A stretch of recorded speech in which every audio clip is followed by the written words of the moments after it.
this week's Coronation Street then. I thought it was all right this week. There was, a bit of a dip on Wednesday. You weren't too much of a fan of Wednesday's episode, did you? You gave it a Bobbins. First Bobbins for a while, I think, maybe there. But I thought it was going along quite nicely. I didn't think it... Yeah.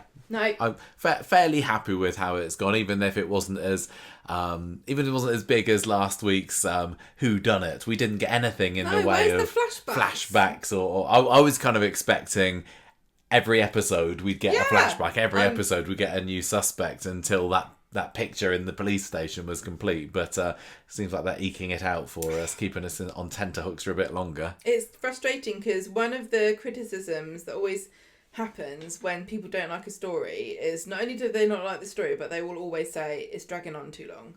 And I totally understand that because I feel the same way about some stories I don't like, but this is not helping the situation. Yeah, I mean, I suppose they could have done more to it, but it was definitely the Platts that were more in the spotlight this week, and maybe they didn't think there was time for more of that. I don't know. We'll talk about it when we get there. There might have been a few other clues that snuck in that we might not have realised that we will uncover as we discuss it. But stories this week, we are going to start off with the Platt drama, Frail Gail's house sale, because oh my gosh, Gail was on death's door on Monday. No, well, it was a Wednesday, sorry, wasn't it? Wednesday. But she's okay now, and she's got something to look forward to after a little proposal. Next up, we will do the Briefs Down story. I'm kind of waiting.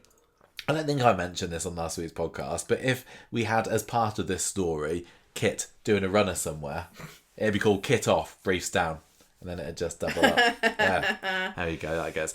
Toyah, Nick's Leanne's boyfriend, is back again. Yeah, and she's proper doing it. She's proper nicked it. I mean, the stolen money is one thing, but Nick is now possession of Toyah Battersby.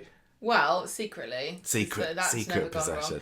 Of course nobody's going to find out. Earlier, when Toyah, I think it was Toyah, went in for a kiss, I can't remember which way around it was, but someone outside the window went, ah! Which I thought was hilarious. We seem to be the last bastions of, go Nick and Leanne. But No, don't include me in Nick and Leanne. Oh, really? Oh, okay. Well, let's find out when we get there for that one. I've got a new storyline title here for the drama at the kebab shop, Critters in Pittas.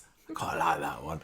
And then we are finishing off with Sassy Cassie, Steve's new lassie, which is, sorry, I know it's terrible. No, you're fine. It's all right. There's still, this has been the longest will they, won't they? Never mind Nick and Leanne. What do you mean, is Steve and Cassie going to be an item? It's been dragging on for months now. I would have thought that, Steve's a bit of a goer, isn't he? He's being incredibly restrained, fighting these feelings that I think he very clearly has for Cassie, or maybe I'm just kind of putting it. I'm assuming that that's where the storyline is naturally going to go. Maybe Steve doesn't realise he's got those feelings yet, but we know that they're going to be at it before long. And after that little handshake at the end of today's episode, maybe that's going to be sooner than later. So we will start off with the Frail Gail's house sale, which is also including Bethany and Daniel drama and everything as well. So.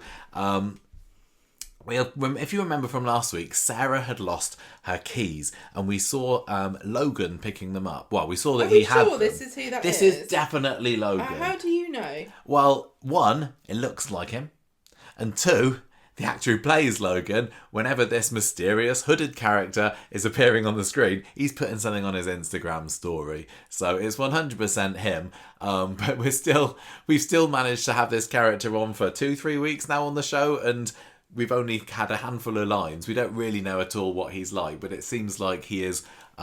He's one of Harvey's lot or Damon's lot, or he's in with the gangster crowd that's currently mostly behind bars in Highfield Prison. But yeah, he picked up Sarah's keys and he uses them to let himself into the flat later. But getting ahead of ourselves, we got Sarah looking for her keys in the cafe. Roy's like, no, not seen here. We also learn that Bethany's coming home from hospital today, and we get a nice little recap that David and Sarah believe that it was still Jessie who took the money. Well, Sarah thinks this. David obviously is harbouring a little secret under the cupboard in the stairs, but he's going along with the pretense that he thinks it's Jessie for the time being.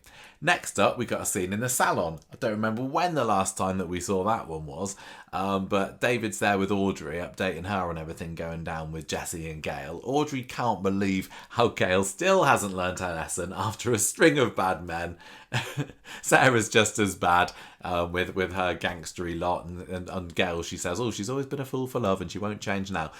She's not wrong, is she? I mean, she's notoriously quick to drop up knickers for whichever man smiles at her, and most of them have been not the most successful of marriages, but some of them have. We did our Patreon earlier. Was it earlier this year or last year? I think on top 5 Gail husbands or whatever, and she's got a mixed bag.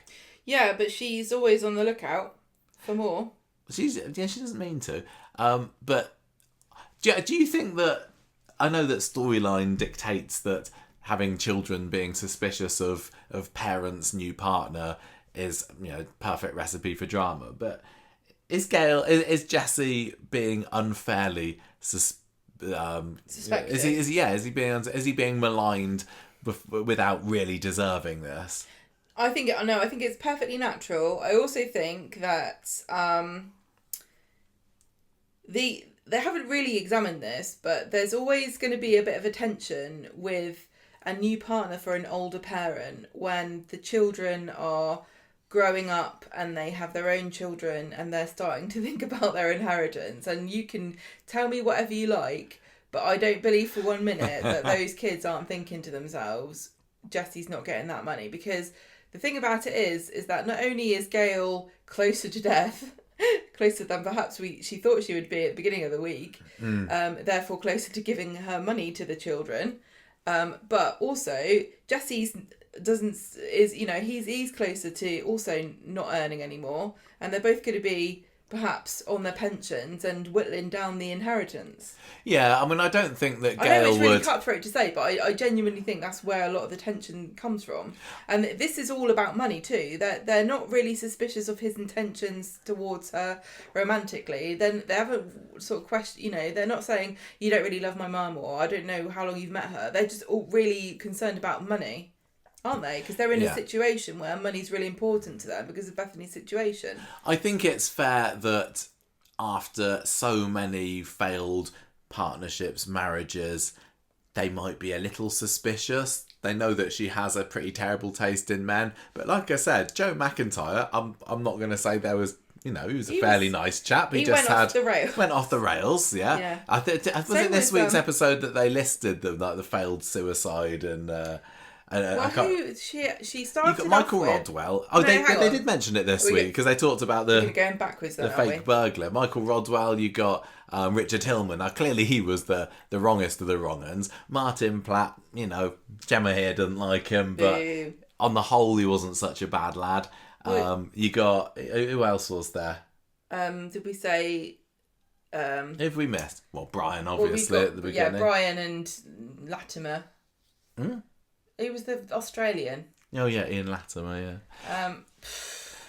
But if you've seen your mum going through partners at the rate that she has, I think it's natural to be a little wary. But I also think that... you're just like, how long are you going to last? I also think that the Platt siblings are fairly selfish in that they... Especially David. They're just cynical. Sees Gail as his personal skivvy. They're cynical, to be honest. And they're users. And I know that we all love the Platts, but they are cynical users. And I think that Sarah's probably the most... No, Sarah and Nick are pretty successful, really.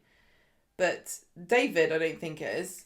Well, he's owned a business at one point. Well, he's still living in his mum's house and he can't afford to buy it.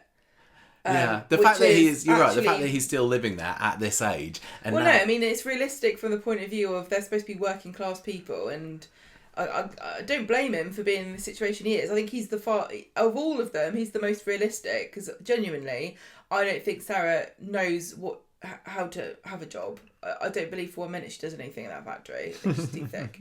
And, Nick's just a bit of a cutthroat businessman, like they all are. Yeah. So I think that David's realistic because, I think Coronation Street loses sight so often of the fact that it's supposed to be about working class northerners, and having somebody of David's age, because he's still relatively young, not having his own home to live in, that's a fairly common thing. But Coronation Street obviously decides to tackle this fairly realistic storyline by having him steal some drugs money from his sister's banged up boyfriend. Yeah, that was an odd move for him this week. They referenced David's age in the middle of the week. Wasn't it Jesse who said something like that David's pushing 40 and David's like, I'm 33? 33? Or whatever. I can't remember. I lose track of how old David is. He's a grown-up like us, isn't he? Well, yeah, I feel like we're all in the same boat. We're young, like David. But I will say it's fairly realistic to be, the age of 33 and not have your foot on the rung of buying a house these days, unfortunately. So. Yeah, I think that David is still coming across as a bit selfish. Well, he's the baby. Being affronted that his mum wants to sell his house. I get that it's the house that he's always lived in, and as somebody, some people move around and a house is just a house, but he does need to move out there at some point. I think he's in the right, and I think that Gail's in the wrong.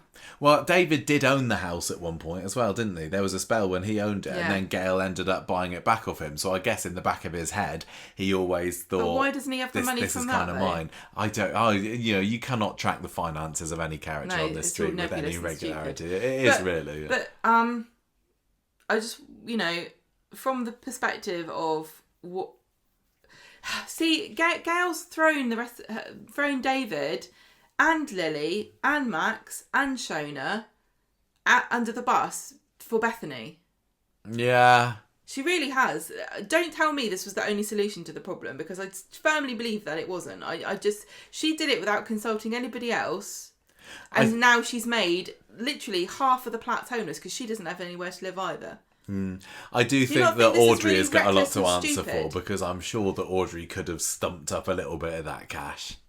Rita's handing out plane tickets down the road. Nobody tapped her up. Would you see what I mean? That's very true. The finances of Coronation Street, I'm sorry. They don't hold up to scrutiny. They need to sit down and they need to actually do some kind of... They should have get the guys in the archive to have the bank account, the bank balances of all the characters, and a little graph going up and down. I know that the writers don't want practicalities to get in the way of a good story. I completely understand that sometimes there are things that you think, oh, look, this is more important than practicalities. This storyline is really exciting and want to do it. It's new, nobody's done it, or this would be great for the characters. But if you want to do that, write for Doctor Who or something that isn't set in real life. This should be based in reality, at least. It probably is. We just forget. No, it isn't, Michael. It's not. I'm sorry, but what kind of idiot makes themselves and all their family homeless to raise money for one member of the family without making any other... I'm sorry, they didn't try hard enough. They just didn't try hard enough. And also, Bethany got told, you have to pay the money, otherwise you're not going to leave Turkey. She buggered off without paying it. No, they paid it. Because Gail got a bridging loan, didn't she? I'm sorry, but they've said so much about specific numbers and then fudged the rest of it. I just think this whole... Sorry. It's not really bothering me. It's really infuriating to me. I find it... I can't take Gail seriously at all. Oh. She seems like... I really want to like Gail. This is an important storyline for the character. But so far, and I was on board with everything. I knew that there was a situation that had brewed, and they were trying their best, and they've done as good as they can. And I like, is it John Tompkinson? John Thompson, yeah. Thompson, I like him. I thought Jesse's great. I think he's fine. I don't have a problem with it. But so far, it's like a car crash. I'm really not feeling that. And Gail's. I was ready for Gail to be back on form, back on top, the Gail everyone loves, the Gail everyone's talking about, 50 years of Gail, Gail's fantastic, she's a great character, look at all these storylines. But for the past 10, 20 years, she's been an idiot, and I was waiting for her to come back as not an idiot anymore, but she's making stupid decisions and being an idiot. Look, Sorry, I know I'm just coming out strong. No, well, I'm not feeling that at all. I mean, we've had this conversation off air a little bit, haven't we? But I was kind of turning to you the other day and saying, "Oh, isn't Gail good now? Isn't it nice that she's not dancing around singing like an idiot in the kitchen, or talking about giving somewhere a good bottoming and looking like she's had a brain tech, what's it called? Lobotomy, that's it. I think I've had one myself. I thought that Gail mostly has been pretty good. They've managed to resist the urge to make her into the village idiot for this story. Really, and I know Michael, they had her kind of a bit woozy after the operation. No, that's completely today. understandable. But if you told me that she's suffering from early onset dementia, I'd believe you, because alright, spoiler alert, by the end of this week, she's sold her house she lives in, she's now homeless, and now she's proposing to a man that she's literally known for and been going out with for what, 3 weeks? Well, you got to get a move on you when you're collecting your pension, haven't you? I can totally see, and I was watching it today when she was talking to him, and it makes logical sense. It really, really does. The setup for this is perfectly acceptable. I was on death's door, I'm lonely, I'm sad, my kids are stupid and they seem to not care about me. I want love, I want to sail off into the sunset, I want to have a romantic time. I've had so many terrible partners, this seems like a good guy. But with Gail's back history and the Platt story, it just seems like she's bumbling into another stupid Gail moment. She knows that she has been taken advantage of by all three of those kids to some extent at some point. That's what parents are for. But she's borne the brunt of it more than the average really parent, has. I would have to say. So I say fair play to her. Go for it. Take a grasp of happiness while you can. Just maybe check that he's not dodgy. But I don't think he is. I think he is totally on the level. I just think you talked due diligence on Gail's part, is it? It's just a happy coincidence that he's not dodgy. Yeah, I guess. I mean, he has been to prison, and we found out a little bit more about that this week, didn't we?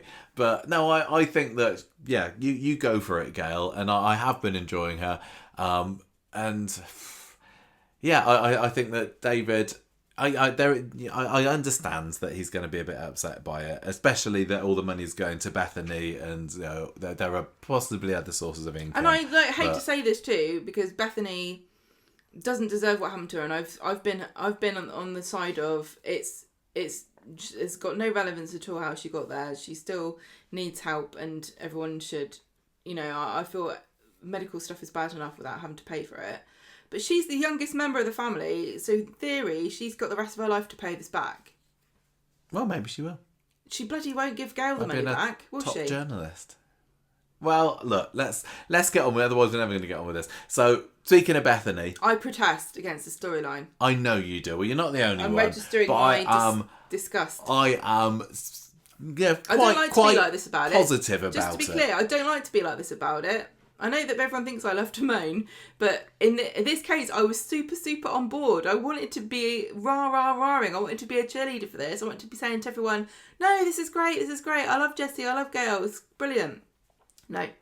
I think that the downside of this for me is the gangstery stuff. Totally don't need that, but I am 100% genuinely enjoying this story, and I am, on the whole, and I'm very pleased with it, because I was a bit worried that it wasn't going to go down a path that I particularly enjoyed. I thought it might feel a bit hokey, but anyway, I'm not. Look, back to what happened. So Bethany, we're seeing what's going on with her and her medical bits and bobs. She's at the hospital. Well, it's being referenced. She's at the hospital with Sarah Louise later on in the episode on Monday, and she's got a stoma care kit bag, and she gets all a bit emotional when she's telling Sarah about it, because she knows that this is a rest of her life thing, and and it's not going to be easy, and it's just a massive change that who could have foreseen this coming.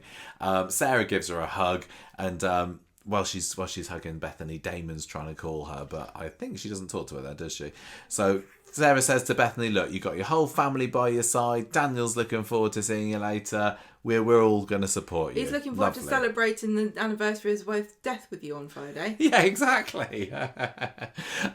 So I'm surprised he didn't try and get Bethany to dress up as Sinead to mark the occasion. Can you just put this cardigan on and sit in Victoria Well, Gardens? he was horning after Bethany while Sinead was still alive, so I don't think he cares.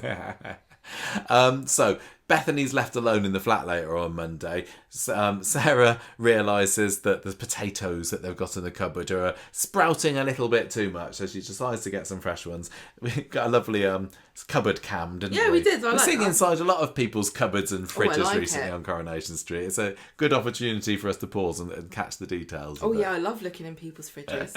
So Bethany's kind of in one of the bedrooms, and then she sees this hooded guy come in the flat and start raiding it. So this is Logan. He's got the shaved eyebrow. It's definitely him.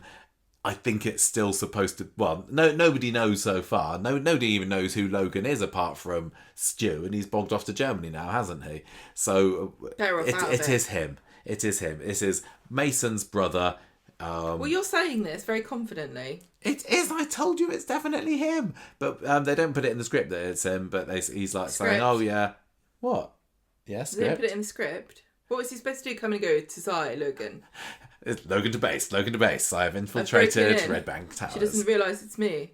So anyway, Bethany's terrified of this guy, as you would be. Well, she's hiding, isn't she? Yeah. Hearing him. This must be awful because her phone's on the outside of the bedroom. This is why I always have my phone in my pocket. Exactly. Because you don't register your steps otherwise. Yeah.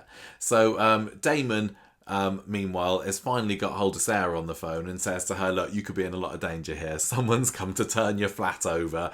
They're reckoning that you've got the money hidden inside here somewhere. In fact, they're in now." So Sarah rushes up to Red Bank as Damon's set upon by some of Harvey's thugs because he's going behind Harvey's back to try and warn Sarah.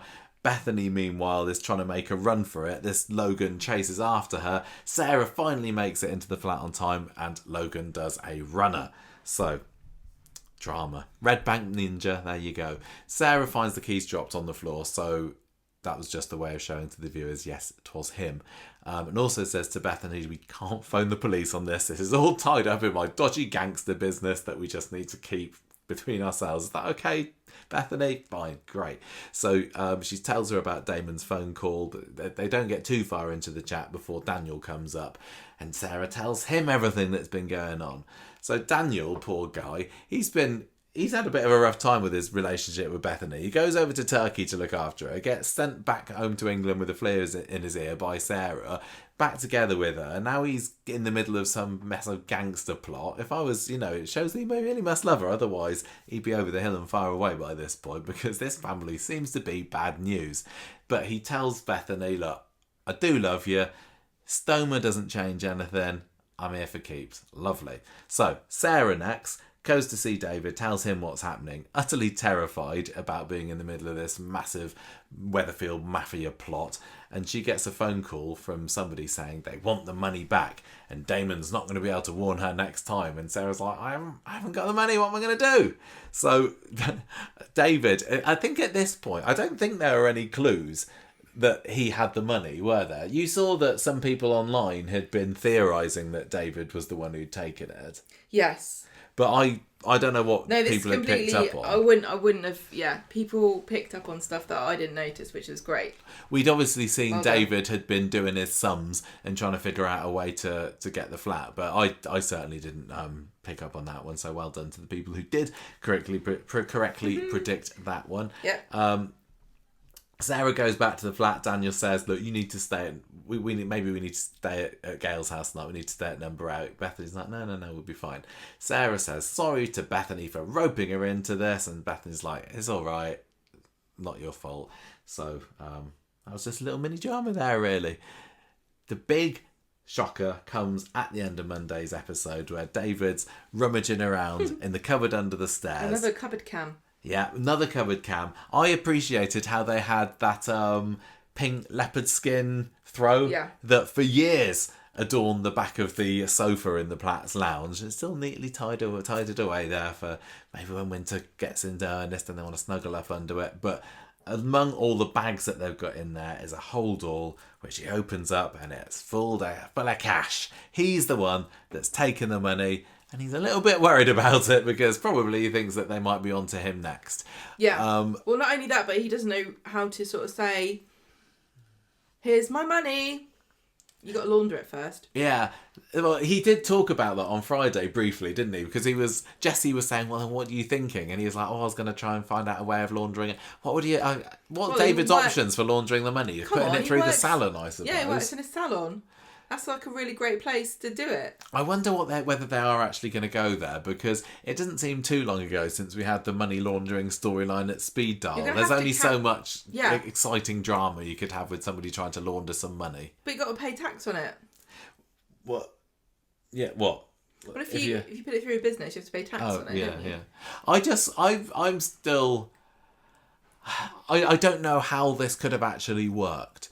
Like, if he was going to buy the house, we've done this ourselves in recent years. Yeah. You can't just say, "Oh, I just have got some money. Don't ask any questions." But you also don't really have to prove. They don't really check it out that much, do they? If you say, "Oh, yeah, someone gave it to me," they go, "Oh, lucky for you." It just looks incredibly suspicious. What's he going to do? Walk into the building society with his holdall and just dump it on the table? All these checks to do with money laundering and stuff are to catch people that do it habitually. When you've got a criminal enterprise and you're selling drugs or something, and you've got a steady income of money, it becomes a problem to explain where you're getting it from. That's when you've got to worry about it. Not if you've just nicked, a big lump sum off somebody. But you can probably get away with that. Oh, you can get away with it once. You can probably get away with it once. I'm just saying you shouldn't, but you probably can. I don't think they're that bothered. You're not setting off alarms, are you? Yeah, but I think the government says you all get one. You all get one big crime. David has been to prison on multiple occasions. You might think that the background checks on him might be a little bit more thorough. It doesn't work like that. Oh, okay, fair enough. He doesn't go to prison for money laundering, did he? Did you, when you saw David with the money and it turned out that that's what it actually was, I had a bit of like, oh, come on, really? David's got the money, would he really do that? And I still can't kind of decide for myself whether that was in character for him. It's not like him being his own worst enemy. He's like, oh, my mum made me homeless, she stole the house so that she could pay for Bethany's surgery. Why was that, David? Because you stole the money that somebody was going to give her for it. Yes, that is exactly what happened, isn't it? You stole the money that could have been used so that Gail didn't have to sell her house, and now you're complaining the house has been sold. Yeah, he should have just left it alone, really, shouldn't he? It would have solved his problem. Yeah, I guess so. I mean, he still wouldn't have owned the house. Gail still would have owned the house, and she could have sold it at any point, but... I think he thought he probably had it coming to him.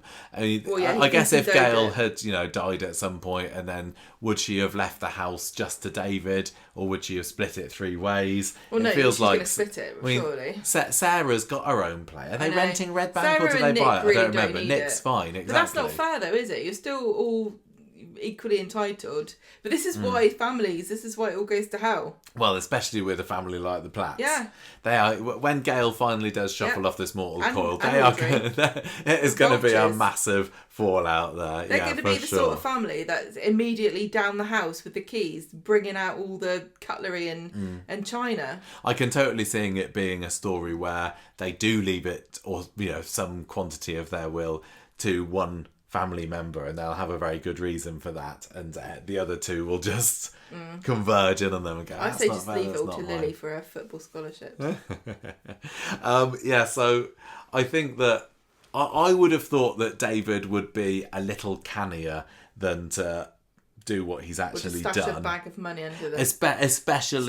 especially with the trouble that he got into 5 years ago with having being involved in stealing a large quantity of money.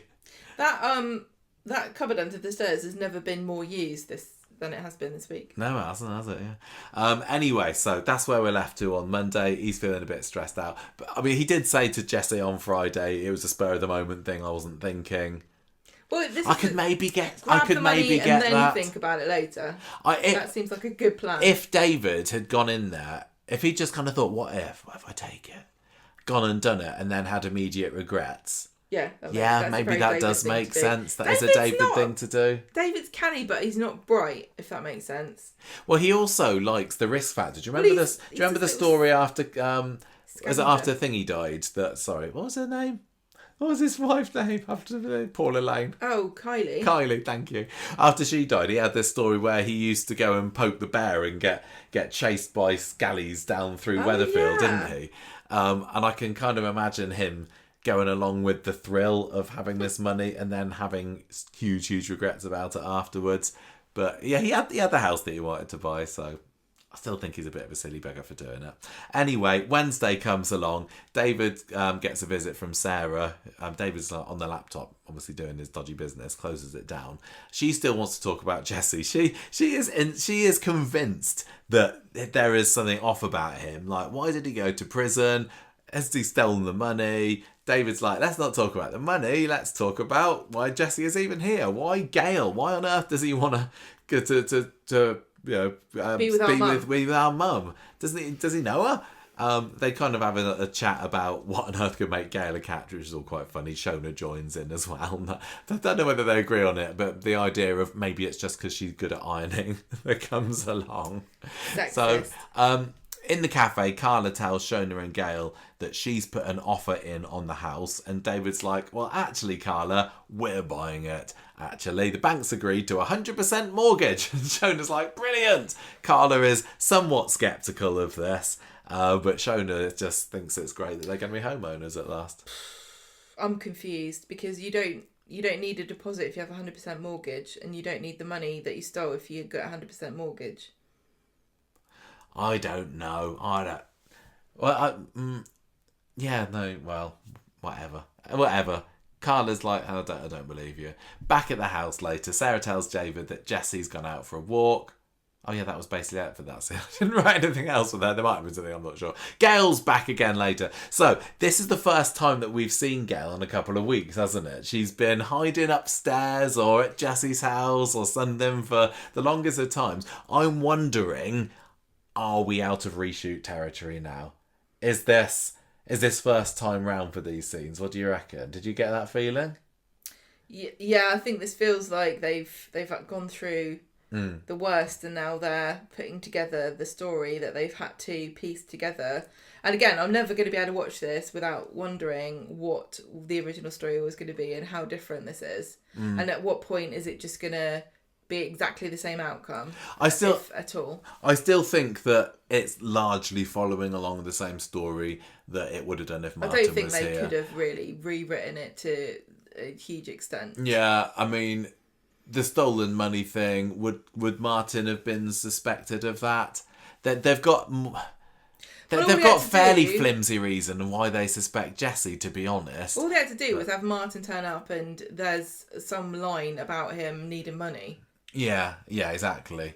And obviously with Gail proposing to Jessie at the end of today's episode, I think that could have been absolutely something that would have happened to her and Martin. Yeah. I really, really want to know. I'm desperate to know. But maybe we never will. Anyway, so Gail's back and she's in it for the rest of the week now. Sarah's still accusing Jessie of being a thief. And he says, look, the reason that I was in prison was I was handling stolen goods for a mate. That's it, though. I was just kind of... He was innocently doing it. Well, he knew what he was doing, but he's no master criminal like she's suggesting. Well, no, and she got caught. Yeah, exactly. Quite. Gail already knew about it too. No secrets there. Jessie is on the level, I promise you. And Sarah's like, I'm not convinced about this. Gail and Jessie find the whole thing laughable. They're like... Of course I didn't steal how would I even been able to get in to get the money, eh? But although, how did David get in to get the money? This is the thing. Well, you listened to the instructions on the... Yes, you're right. So when Damon left that answer phone message for Sarah a couple of weeks ago, and I think it was someone on Facebook that pointed this out to us, Sarah asked David to listen to the messages first, but then we saw Adam listening to the messages. So clearly David has heard the instructions for getting this. Okay, fine, that makes sense. So Gail and Jessie hear that David's trying to get in the way of Carla getting a house. What's he playing at? Turns into another argument because she's with Jessie. panicking because she's got this bridging loan and she needs to pay it off by selling the house.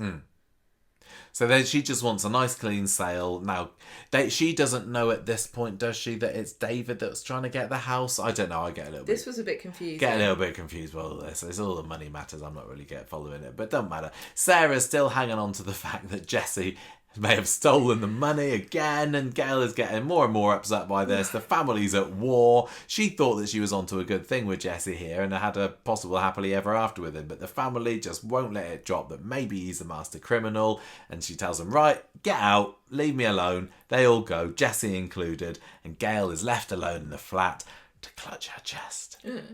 Had you heard that Gail was going to be in hospital this week? I think I had, yeah. I think I had as well. Hospital shock or something. Yeah. So she basically has a heart attack later, doesn't she? Well, not before Jessie rummages. Oh yes, Jessie. This is when Jessie finds the money, doesn't he? He's rummaging around for a bike pump or something. Maybe he wants to make a papier-mâché stent along with Sam. And eventually, inadvertently, he comes across this whole lot of cash. Panics, covers it up. Because Gail's having a heart attack, and then that kind of distracts from the whole situation. He calls an ambulance. Paramedics arrive. Not Asha this time.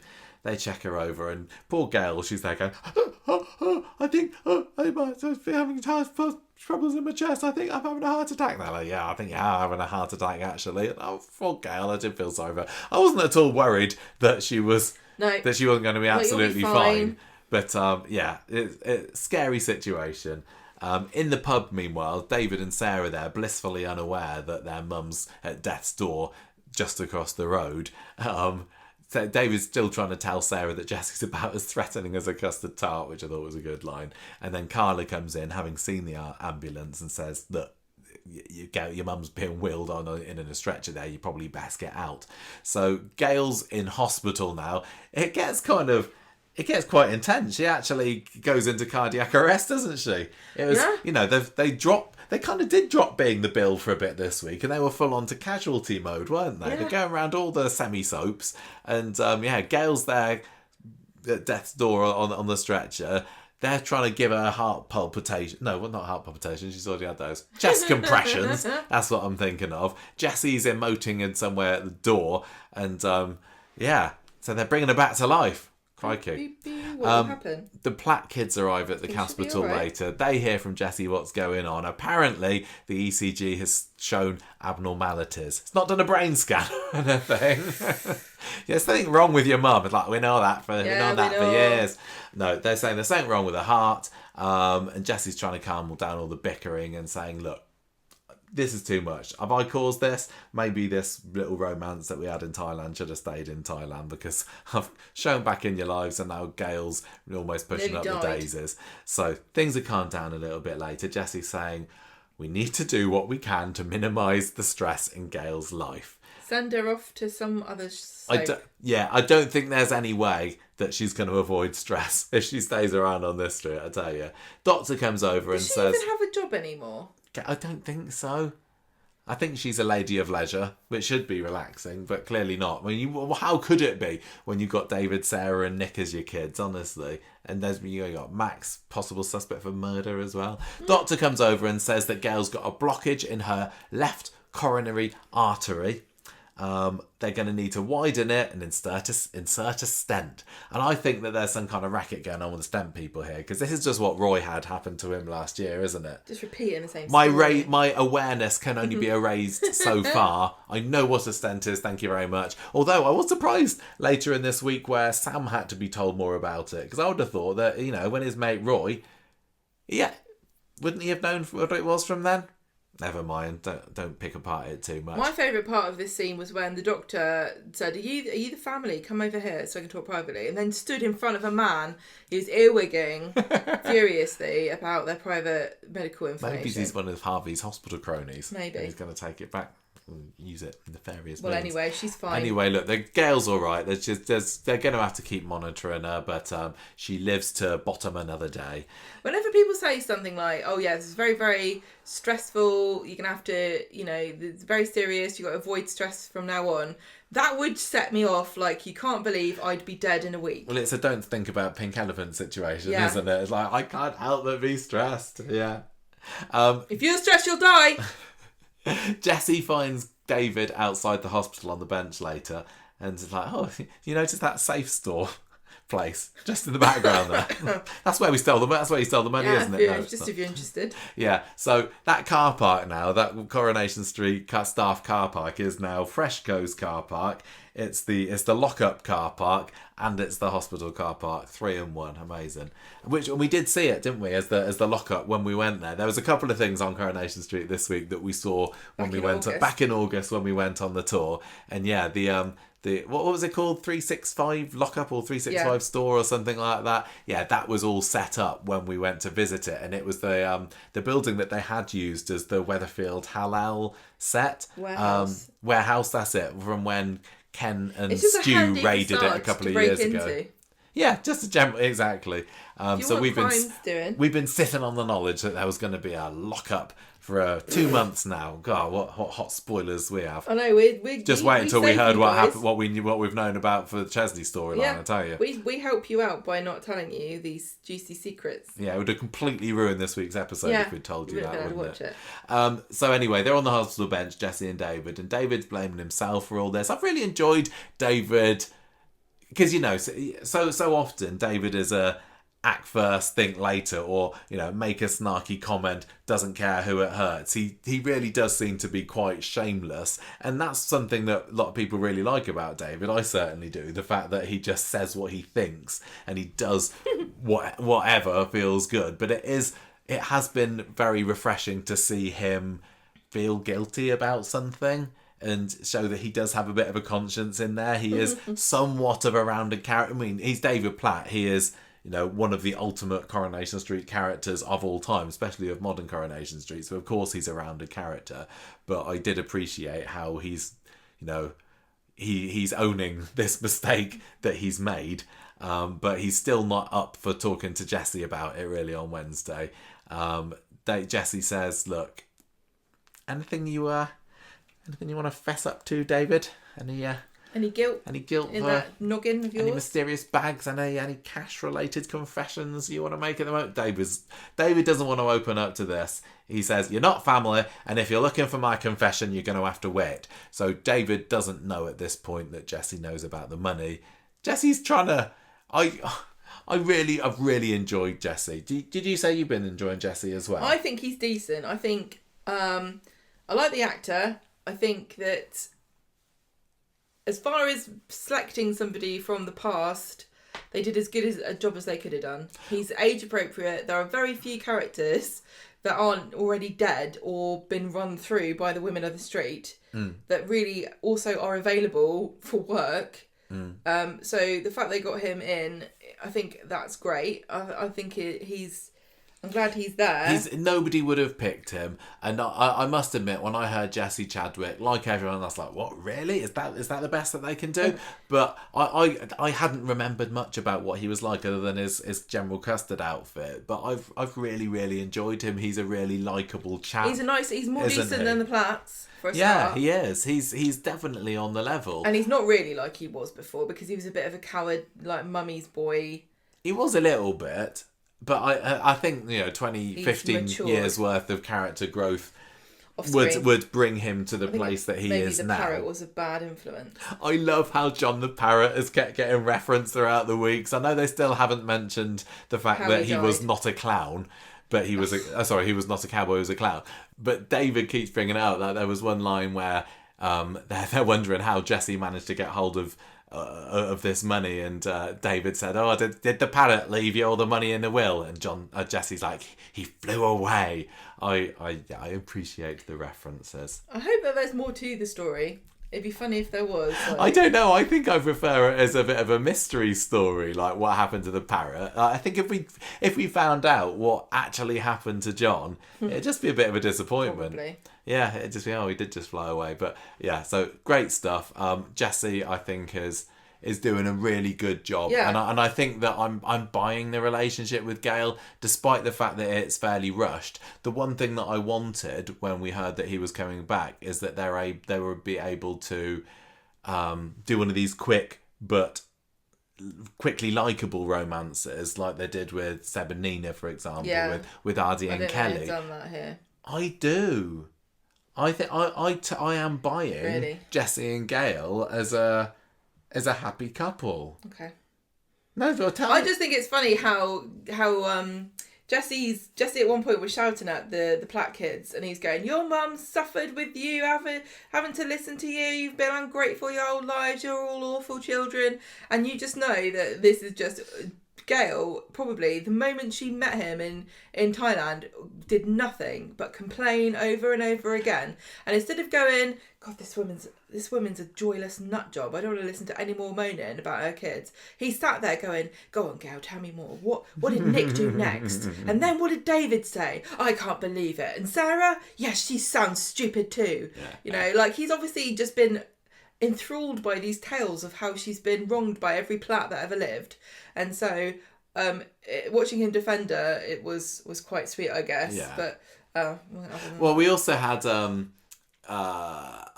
we were talking about whether the Martin's replacement is Jessie the best option, and lots of people saying they would have preferred for Trisha Hopkins to come back. I just don't think it would have worked with this. They had to keep it fairly close to the Martin story. I mean, I suppose they could have had Trisha come back and being this suspicious woman from the past. They could have accused her of stealing the money. It would almost have worked. If this story had to be revolve around a stolen money, then a romantic partner that the kids are suspicious of is the only thing that makes sense. Well, also, if they're going down the, Gail's getting married route now, clearly they couldn't do that to, well, I don't know, ask Carla. Yeah.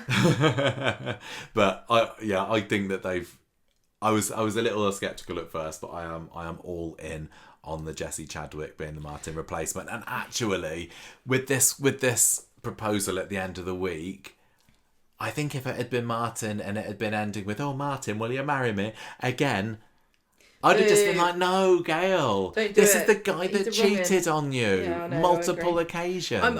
With this, I can be like, yeah, I totally believe that they could have a 100% happy future. Yes, he was a little bit unfaithful to Eileen, so he's not got a perfectly unblemished record.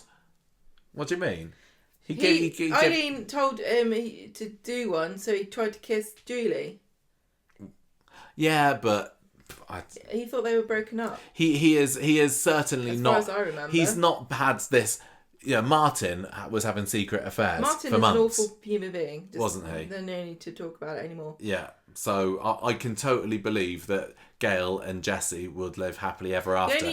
I'm getting similar vibes to how I did with Michael. To be honest, just a decent He's chap. a nice, normal guy. He's gonna die. Yeah, and having Gail going off with Martin. No, I wouldn't like to. He's toxic. It's going back to somebody who was ultimately bad for you. Back to the trough. And I'd just be saying, Gail, have you learned nothing? Idiot. You can't go off in the sunset with him. He's wrong. Yeah. The only thing I am annoyed about is that perhaps we're not going to get the rivalry stuff that we were really hoping for with... It feels, I thought that they would rewrite it and make that strand a bit more with interesting, Eileen. But they're not going to bother, I don't think. And to be honest with you, one of my main problems with this is not about Jessie, not about the replacement with Martin. Don't really care about that. I just think this story was weak from the beginning. Even if Martin had been in it, I just don't think I'd like this story. I think I'm not into it at all. Sorry. Right. Just not. That's fine. I completely have a different opinion. I'm really loving this, but totally They obviously thought that when they brought Gail back and Sue Cleaver was back off her extended period away from the show, they had a few scenes of them butting heads, but it's turned to nothing, and I think that shows just how closely they wanted and needed to make this to the original story, because Eileen clearly would have had nothing to do with it then. Yeah, at least they had Eileen in it at all, because she was, she's not been in it since. She turned up, grimaced at Jessie, and then buggered off again. I'm happy that they put that in at all. I think we probably should be just grateful they had the time to do that. I mean, now that we will get to Friday in a minute. Now that Jessie and Gail are engaged, surely they'll be able to slip in a line where Eileen has got something to say about that. Yeah. I hope you enjoy... The thing is, she can't make any reference to what he used to be, because they've whitewashed it, haven't they? A little bit. But yeah, there is still time, and I think they will. I think we'll get something of that rivalry, because otherwise, isn't it massive funny missed though opportunity. That Max is now dating a white supremacist, and Gail is dating a guy who used to parade around with a Confederate flag on his head. Something about that Platt family, it's not right. Right, Friday. We got a little bit more Bethany drama, because it's Sinead's death anniversary today, and she wants to spend time with Daniel because he's going to be grieving. This was grim. I'm sorry, but if I am dead, you're not allowed to have my anniversary breakfast with the girl you cheated on me with when I was dying in the house. Yeah, well, even she says that it's going to be a little bit weird remembering the girl that he cheated on. It's going to be a bit weird. Don't be weird. Creep. Platts are pacing the floor at the hospital later. They're all told Gail's fine, though. She's going to be able to be discharged in a couple of days. Take it easy. No stress. No stress, because it can kill please. you. And David and Jessie are exchanging glances because obviously... No secrets, no stress, no stolen money, they no bridging loans. Jessie knows something about Do you David. know what would be a good thing not to do when you've had a heart attack and you need to avoid stress? What's that? Selling your house. That's very true, actually. Selling your house is like the most stressful thing. But apparently not on Coronation Street. You can just up and leave within a week. Back at the flat later... Red Bank flat, that is. Daniel accidentally walks in on Bethany with a bag on show because she spilt some orange juice over her top. She takes her top off. She's still got a... She didn't spill still got a strappy top underneath. On that top. Which top? She spilt it all over her actual top. She spilled it on the floor. No, it went on her top. You missed it. You weren't looking. I looked. I watched. I was like, what's she done? She hasn't done anything. Well, she's got a bag on display, hasn't she? And she kind of says to Sarah, she kind of screams and tells him to get out because she's clearly embarrassed about the fact that he's seen this. I think this is a very natural scene to have. It had to happen at some point. Although she's talking to Sarah later and says that Daniel's seen my stoma. But the stoma's the little nub that the bag attaches to, before. Isn't it? The bag isn't the stoma. You'd have thought that... I don't know. Listen. I'm not an expert. Bethany is. She's the one that's got one. I'm really confused about this storyline. So I did I've done a little poll. I like to do the polls.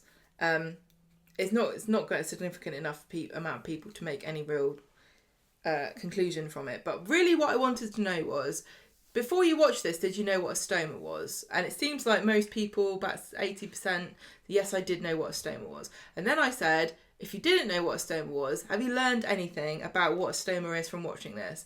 And about the same amount of people, about 80%, said no. And I think that I wasn't going to say this until I'd actually just checked with a few people. Only, 100 people so far. But that's quite a lot of people.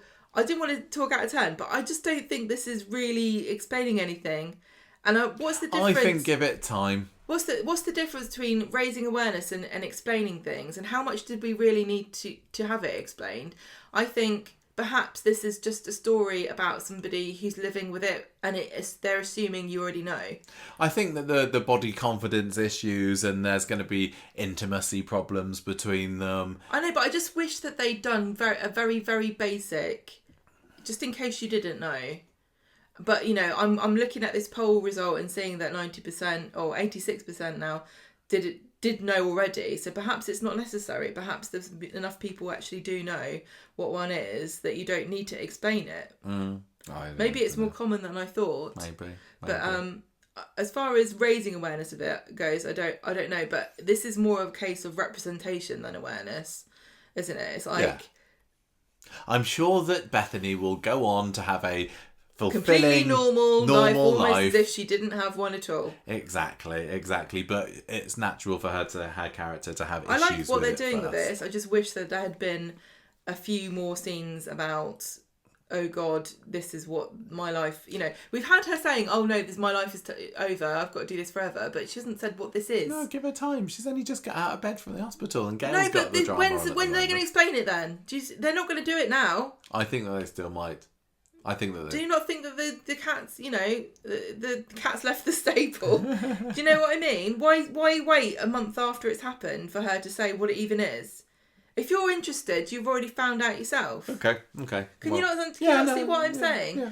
Surely, if you're going to do a story about something that you're not, and it's not a common experience, you tell people what it is, and then the character goes through it. You don't go, "Oh yes, you've been watching a struggle for a month, but I bet you've been wondering what with." Well, let me tell you. I'm just really confused. I was really into this idea. About her having this. I thought it was a good idea. Yeah. I wonder whether, again, going back to Martin was supposed to be in here. Martin was a nurse. Would there have been some scenes in there which would have had Martin talking stoma things with Bethany that wouldn't make sense for Jessie to have that conversation with? Because what he said, the reason why I'm not a cowboy anymore is there was an accident with an arrow, and my last higher lower had a stoma bag as a result of an accident at work, so I know all about them. I'm sure that, as a children's presenter... He's not a presenter. Children's entertainer, he could have given a really graphic description, like get his balloon out of his pocket and blow it up and turn it into a balloon animal. Or maybe just take out her intestine and then turn that into a balloon animal. Why couldn't just for the larks. Sam have shown us? Yeah, very good point. With the peanut butter, God. Anyway, so we're diverted again. What? What do people listening think about this stoma stuff? I just feel like they just skipped over the top of it. If they went, I think they could have made it too heavy-handed, and we'd have moaned about that. Yeah, I know, but I think it's. There's still things I don't really understand about them that I'm not going to ask people that I know who have one. Well, we will see. What's it really like? What is it really like? How often do you have to change it? Because I'm also interested, because if I was Bethany, I'd be, borderline having some kind of eating disorder, thinking, I don't want to deal with this, I'm just not going to have any food. I'm sure that happens to people. Give it time. I'm sure it does. She's in the middle of another storyline. She hasn't got time for this. She's got 3 other storylines going on at the moment. Right, look, Sarah is having a bit of a problem. She thinks she's being followed later, and she stops off at the teenage wasteland. You wish. Phoning... What? You wish. She stopped herself. Oh, everyone's following me. It's so beautiful. She phones at David because she's still not been able to get to the hospital. She's had to be diverted with these. She's just worried that Harvey's lot are onto her. Makes sense after her flat's been broken into. But they're not though, are they? That never goes anywhere. Well, no. Where it goes to is that I think we find out later that Damon has managed to make out that it wasn't Sarah, because Harvey's lot thought it was Sarah that stolen the money. Damon said, no, I've heard it's someone else now, so the heat's off them. So that's that bit done. Good, I'm glad. There's a bit later on where David accidentally says bank instead of building society, doesn't he, when he's talking about the loan, and Shona's suspicions are aroused slightly, but I don't think that goes anywhere. Sarah gets back to Red Bank after hearing from Daniel about what happened between him and Bethany, and she's just like mega embarrassed about what happened. Then she gets upset when she hears that Sarah's still not been able to get into the hospital to see Gail, and Sarah says, look, you're not a burden. Daniel doesn't see one as you either. You're going to have to stop pushing away the people that love you. So that's all I need at the moment. The fact that we're getting a recognition that Bethany is having some kind of confidence issues based on this bag that she's got attached to her abdomen now. So Gail gets a visit later. It's Shona, it's David, it's Nick, it's Jessie. Gail's conscious, but a little bit woozy. David is getting mega anxious about this because he still feels guilty about maybe being responsible for Gail being in here. And in the waiting room, he tells Shona, it's just Jessie. I don't like him lurking around here all the time. Jessie comes out, says that Gail's asking after David, so he pops in there. And Shona and Jessie have a little talk. That doesn't particularly go anywhere. I really enjoyed the scene with Gail and David. Those two are so brilliant together, and we've seen the ups and downs of their relationship for the past 20 odd years, and David has caused her so much grief, but he does still clearly care about her, but he just hasn't want to show it. He's in a situation now where it's expected of him that he is a sarky ass to his mum, isn't it? And this scene was lovely because he's sitting there holding her hand, listening to her talk about oxters, which I didn't know what that was, but apparently it's a Scottish armpit. And Gail's like saying, "Oh, you're a good boy. You and we've had our ups and downs." And David's like, "I don't think I've been anything but trouble." "Not true," said Gail. "When I look how you turned out, you've been a good dad, a good husband. I'm so proud of you. I thought it was lovely." And he's like squeezing her hand. He's even getting a little bit teary. But then he realises that Shona's snooping on him, and he's like, "I'm fine." He wipes his eyes, and then she says that Jesse's gone back home to get some special pajamas. Whatever that is, I don't know. Warming. That doesn't go anywhere, does it? Sarah's alone in the flat later when she gets a call from Damon. Oh, this is where he tells her, the heat's off of you, don't worry about it, but maybe we shouldn't contact each other again. Me and you both went. Me and you saying, yes, that would be an excellent idea. Yes, good. I actually do believe that this could be the end for Damon. It felt to me like it was a goodbye for him. I wonder whether this was part of the reshoots and this whole money storyline was never in it. No, I still think that. Well, but it's because of Logan, and he would have always been planned for it. So they must have had some plan for him rather than just having him drive threateningly at Stu.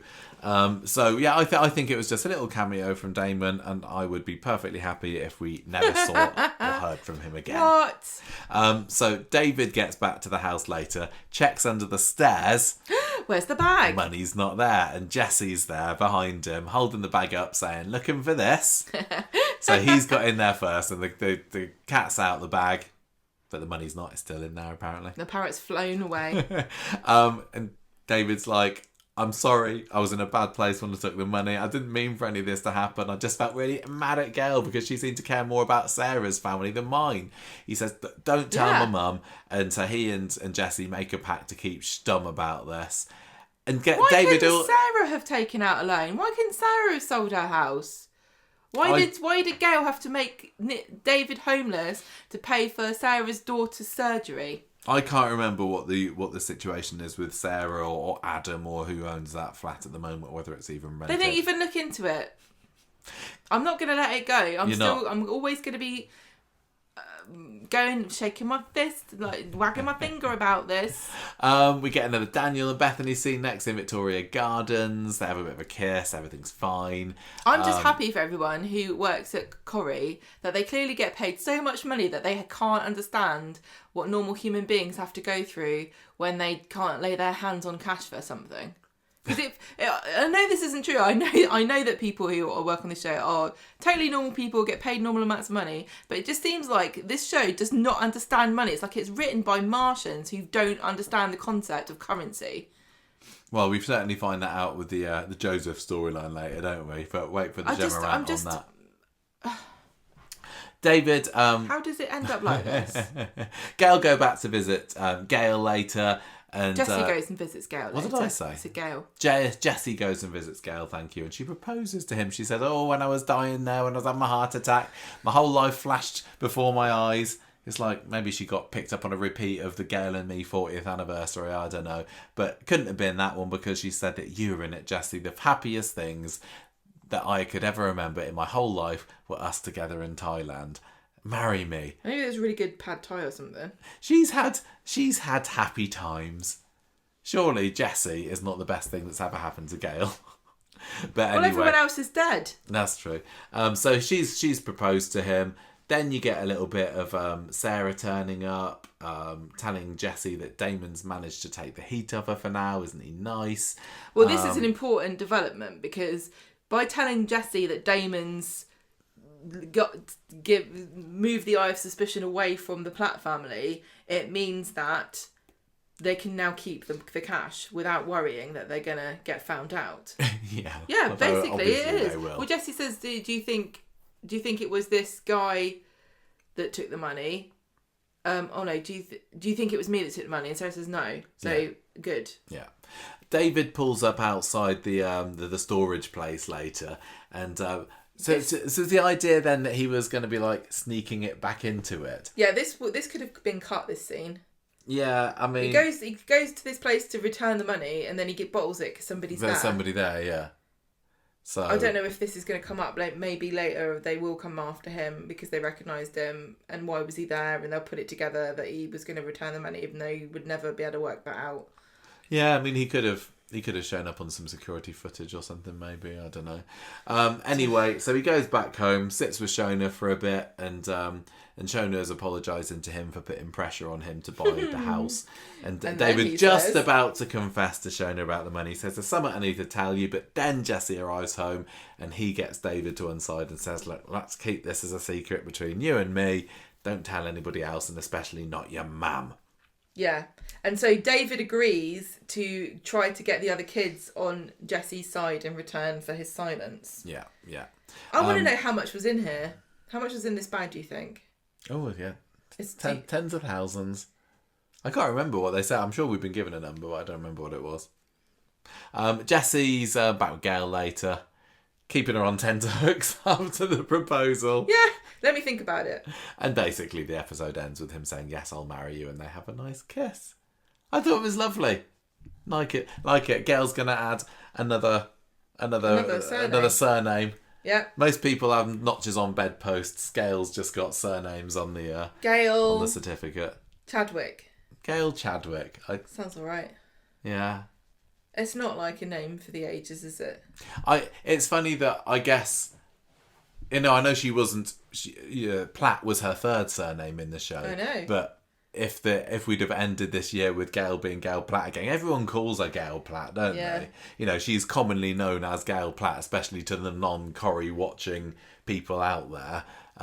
So maybe that would have been a way of her going back to it. But I wonder whether soaps in this country have been secretly behind the push for women to not take their husband's surnames when they get married as much as in the past, because Coronation Street women go through surnames like I go through pants. There's no point in changing a name if you're a Coronation Street character, and a lot of the time they don't want to change the women's names because they're really iconic. Like when Elsie Tanner first got married in Coronation Street, they made her marry a man called Tanner because they wanted to keep her name because it was so iconic. That's the most feminist thing I could think of. Well, even Toyah referred to herself as Toyah Battersby in this week's episode, didn't she? When she did Toyah Battersby, this is your life, when she was packing up the stuff But then she did say Toyah Habib. Well, I thought it was Leanne or Nick or whoever was with Nick her there said, corrected she said, her. I forgot. The man I killed. Yeah. So anyway, I've really enjoyed this storyline. I've got really nothing particularly bad to say about it other than the gangster stuff is whatever. I think it's really interesting when we disagree because we don't often really disagree. Yeah, but, I also loved. I want to give a shout out to the David enjoying Shania Twain bit, and when Shona goes oh to him, I thought that was quite fun. It's been great. We've bemoaned the lack of Platt action in Coronation Street over the past 5 years or so, and now we've got it. You're saying you're not enjoying it? Can't make you happy. Can't make you happy. I know that I'm in a small minority with this. You don't have to be necessarily in a minority. I don't think it's great. I think people are just more mad about the Martin Platt cancellation than anything else. Yeah, I get that. I totally. But here's another story that I loved, but I'm not sure is going how I want it to. Yeah, the Briefs Down story. Where's Joel? Joel's dead. We have to see, were there actually any clues that came into the story this week? I'm going to say there might have been a little bit, but yeah, I definitely was. All right. I was definitely. I think that we've got a bit more clue for Gus today, because he comes in to see Dee-Dee, doesn't he? It's going to be Gus, isn't it? He comes into the cafe to see Dee-Dee saying, tell me all you know about Joel's killer. And that could be seen as, I'm a concerned father wanting to know about, you please, I just need to, I need to make peace with this. I need to know everything. But I'd say it could be seen as Gus saying, how much do you know? What you got on me? It was me that, exactly. What have you got on me? Of course you would want to know. It'd be such a letdown if it's Gus. I don't know what would be more of a letdown, Gus or Kit. No, I want it to be Kit. I mean, at least Kit's a character. Barely. I don't think it's going to be Kit though. Barely. Yes, he is. He's more of a character than Gus. He is more of a character than Gus. And if it's of Gus, course, he's only just started turning up regularly, and that makes me more suspicious that it's him. I know. It really should be somebody A that's character. gonna a character that is gonna send shockwaves around the street. Look, I can't just believe so and so's a understand murderer, but with I a cast don't. the size they've got that they cannot let go of somebody for a storyline. They just can't seem to do it, and I know that it's tough and it's not fair and it's a horrible thing to do to people in a soap, but acting is that's the gig, isn't it?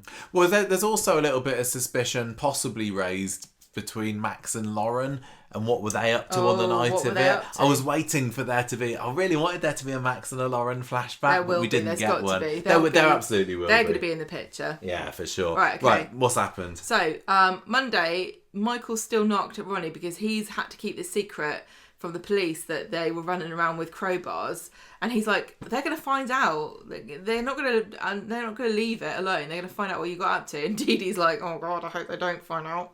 Yeah, because we learn no more about what went on with Dee-Dee on the night of the murder, do we? The last we know, She was knew, holding and all a we crowbar know above Joel's head. Yeah, and she comes back and it's got blood on it. Yeah. So Bobby's turning up making a nuisance of himself, telling Jenny that everyone hates him, which is very intuitive of him, I think. There was even that line. Was it on Monday's Yeah. or Wednesday's episode where Max says, "Go away, nobody likes you"? I can't. Maybe it wasn't as harsh as that, but It's so on the nose. I know. Oh God! Right. Poor So, Jack Carroll. well, I know. I really. The thing is about him is that I feel really bad about it, but I still can't like him, even though normally I can be contrary and change my attitude and get behind somebody. But even Bobby, I'm sorry. Right. Yeah. So Lauren brings Dee-Dee some flowers to thank her for offering to take her and Frankie in, because otherwise she's gonna have to go to a home somewhere. And Dee-Dee's like trying to put her off, going, look, we're gonna have to I have to talk to the social worker, it's not set in stone or anything.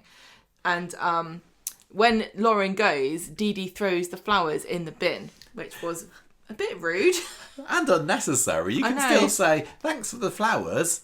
Really nice. I think they go in a nice vase on my side table there, put but them you somewhere- can't come and live with me." You're not gonna look at them if you have to. Yeah. Anyway, so Why doesn't Dee-Dee want Lauren with her? Is it... because she's annoying. No, seriously. Because Like, it's is it awkward, because it's her ex-husband's love child. just the, yeah, is it the and the reminder woman of she had an that? affair with. Like, Well, also, Dee-Dee clearly feels, whatever she did on the night of Joel's murder, she feels some guilt about it. yeah, she feels some guilt that he's dead. And also, at the end of the day, no matter what you think about the responsibility of the person who's not in the relationship, Lauren still knew that Dee-Dee existed and she still cheated on her. I wouldn't really be that forgiving of somebody who knew I was in a relationship with somebody and slept with them. Yeah, but we did find out today that Dee-Dee Well, is she all didn't. about forgiveness, isn't she? She didn't sleep with him. The She Christian was spirit of forgiveness. coerced. Yeah. So, the social worker comes round and the flat is in an absolute tip. Yeah, this is the person who's come to the flat, the She's corner come shop to flat do to a inspect recce it. to see if the baby can live there. Yeah, like how you get somebody from the Blue Cross come and check your fence height when you're adopting a dog. And they say, no, you can't have a dog. We're going to keep them all forever. She opens a box of tea and finds a note from Joel that says, "Have a wonderful day, love, Joel." And she has a panic attack and says, "Oh, I've got to go get some more tea bags," and runs outside, bumps into Ronnie and starts crying and saying, "I don't know if I can go through this. Lauren living with me, it's too much. I don't think I can cope." And Ronnie's basically saying, she's going to have to just deal with it and they'll be fine. You don't need to take her in. To be honest with you, it's a bit of a weird thing to say you're going to do in the first place, but... Yeah, but She overestimated how fine she would be with it. Yeah. That's kind of understandable. I think, we saw this week she wants to do the right thing. She wants to show that she's a good Christian in finding a way to forgive Joel. So maybe she thinks that, offering for a home... What would Jesus do? Well, what would Emily Bishop do? Yeah. And I think that Emily Bishop probably would offer would. for Lauren. I mean, Emily Bishop, she let flipping, what was his name? guy who killed the Ed babe. Jackson, the guy who killed Ernest, live with her for a bit. She put up with Norris and Percy Sugden living with her. So, yeah, she's just following on. She's passing on the She torch. is. I've always said that about Dee-Dee. She's a spit of Emily Bishop. So, basically, Dee-Dee returns to the flat and tells the social worker, I just don't think I can go ahead. Yeah. Meanwhile, Bobby is being affronted by the fact that Max and Lauren have kind of been shifty about not wanting to spend time with him and where they've been when they haven't been around to hang out with him. And then Max, I think, blurts out that he and Lauren had slept with each other. Yeah. That was an interesting development because you read different things into Lauren's reaction. I'm not sure whether they really did. Or whether they didn't or not, because Lauren says, like, why'd you tell him that for? Which you could interpret as, why'd you tell him that we slept together? Or why'd you tell him that? Because that didn't happen. That was a stupid thing to say. Yeah. But were they deflecting for what they were actually getting up to, which was killing Joel? So what we'd been told before this point then was that Lauren was asleep on the uncomfortable sofa in the Platt's lounge, right? But when Nick had asked her last week about the spring in her back, she seemed a little unaware. Maybe she didn't know there was a spring in her back because she was sleeping with Max. Well, yeah. It was either was she upstairs with Max, which is what they're saying happened now, or was it because she was out gallivanting, having adventures and bopping Joel round the head with a crowbar? Yeah, because the last we saw of those two, they were going in the back garden and hearing a strange noise of the night of the murder. Yeah. So I don't know whether they've slept together, but I mean, whatever, they're together as an item by the end of the week, aren't they? It's a weird thing to say to Bobby if it didn't happen, which makes me think they're covering something worse. I think that they definitely... They were running around with a crowbar. They were out on the Raz on the night that Joel was murdered, for sure. Yeah. So Bobby's upset, isn't he? He feels a bit blindsided by this because he's still holding a torch for. Well, yeah, because he thinks he's Max in with a chance all along that he fancies Lauren, and now Max has gone and slept with her. Max is like, I don't care. Yeah, I don't really care what you think. So, but Max goes to comfort Bobby and says, "Look, sorry, mate, we're not going out with each other. It's just a one-time thing." And he's like, well, I don't believe you, but best of luck. If that's what you want to do, I don't care. And then Michael comes to see Dee-Dee and tells her what a great job she will do looking after Lauren. And she has to then tell him that she's not going to. And then she has to go to see Lauren and tell her that she can't move in with her and she shouldn't have ever said that she would. It was a bit harsh how she told her. I know it's an embarrassing thing to say, but she's like, anyway, can't live with me, Lauren, and then she just does a runner, basically, doesn't she? Surely can't she face the music. She should have got the. I guess she's too good of a person, but I would have said to the social worker, "Can you just tell her?" Yeah. Well, that's their job, isn't it? I don't know. They work hard enough as it is, I suppose. Just one less thing to do. So on Wednesday, Bobby's sulking about. He's such an entitled little turd, isn't he? I know that you would feel upset here, but it's just his little heart's broken. I know. He had the horn for Lauren. I know, but it's the way he reacts though. It doesn't feel like his heart's broken. He just seems like he's sulking, like he felt like he was in with a chance. He was like, I was in there, Max. I was so in there. Sorry, Bobby, but if Lauren was into you, she would have made a move. She'd have done something by now. I mean, this is what you get, Bobby, for not. He's not shown his face. He only appeared, last week? After months of us not seeing him. What you look like. So yeah, he's too busy doing his gaming or whatever he gets up to, and he's missed his chance. So we saw more of him when Lauren was missing. Lauren, Max, and Bobby are at the hospital together with the baby, and Bobby's like, "Oh, just get together if you want. I don't mind. I don't care." No, he's kind of. Well, he's trying to be honourable. He changes his tune, doesn't he? Lauren's saying, Lauren's offended when Max doesn't seem keen, and they're all just frustrated and giving each other dodgy looks. Max and Lauren especially are giving each other weird looks. Which is more fuel to the fire that they got up to something on the night of not Bobby's murder, Joel's murder. But I wonder whether Max is kind of just being a bit hesitant to admit his feelings for Lauren because he doesn't want to make Bobby feel too bad. Well, it's awkward because of Bobby, but also this, Lauren is not without baggage. No, she's not. Eventually, it all thaws out a bit, and Lauren does sort of confess that she's got feelings for Max, and Bobby kind of goes and leaves them to it, feeling like he's the one that's let them get on with it. Yeah, like, he goes away and thinks like, mission complete. Yeah, like, with 10 minutes permission. ago, you wanted to get into her pants. You're just trying to save face here, Yeah, stop saying Bobby. it's your idea. I thought when that they leave, this, he has a kiss. I thought that this was really sweet. You don't see Lauren smile very much, This do you? was That really was funny. lovely. It's really funny when a character like Lauren does do something and it's so normal, like a smile, but with that character's unexpected, because it lit up her face, and I was like, oh my god, I haven't seen her smile for months. Yeah, it's like when we saw her at the Radio Time Soap Awards, Kate Fitton is, full of the joys of spring. Well, she was at the time. She was for her public, floating her sleeves around everywhere. Having a great time. But so much in Coronation Street, she just, she's there with her Adidas trackie on, just looking like gritting she's... her teeth. Yeah, she's just the permanent scowl on her face. Well, but that's she's not being kind to her. I know it's not. So I really, really loved it when they had that kiss. I love Max. I think he's great. And I'm actually feeling fairly positive about them as a couple. It's like, I think that maybe they could. And it takes me back to when they first met each other, back in Griff's flat. And I was all for Lauren and Max.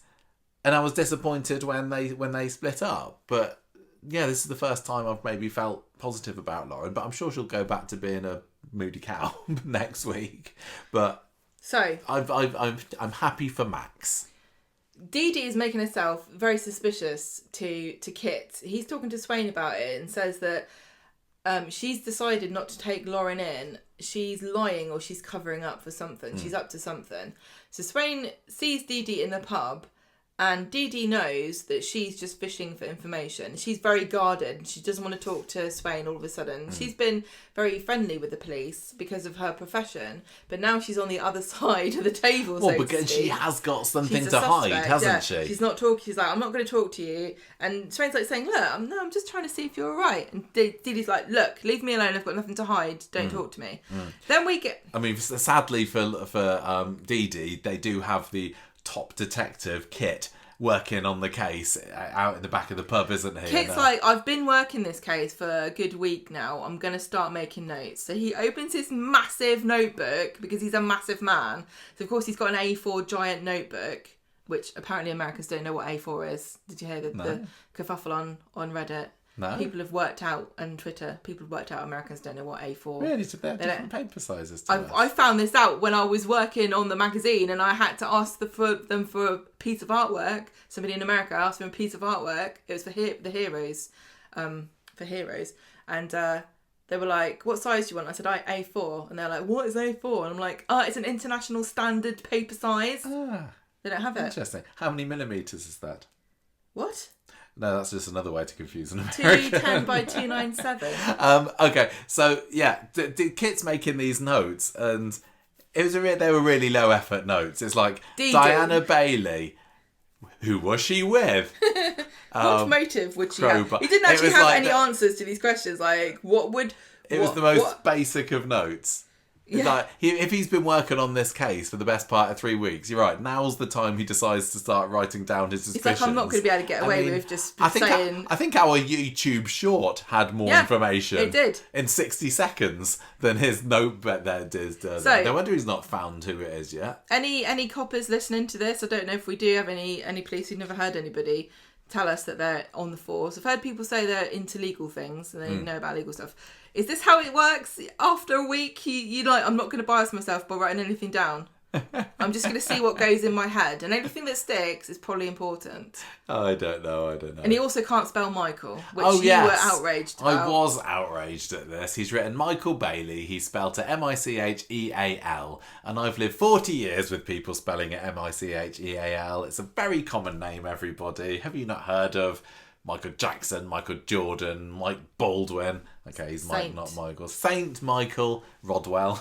St. Michael Rodwell, R.I.P. in heaven. But I wonder, was that just the actor who plays Kit not being able to spell Michael? He probably didn't even write it, did he? It was probably somebody in the props department. Probably unions won't let him write it. There's probably a special person who does the handwriting stunt work. Yeah. So, in amongst all the Gail drama, Max tells Shona and Lily that he and Lauren are an item But, and she's like, yay! And then Mag says, so, therefore, when Frankie comes out of hospital, can they come and stay with us? And Shona's like, I'll have to talk to David about that. Yeah, Lily was all upset, wasn't she, about Granny Gail at this point. Yeah. Friday, there wasn't much, was there, today? I was really hoping that... Kit is really...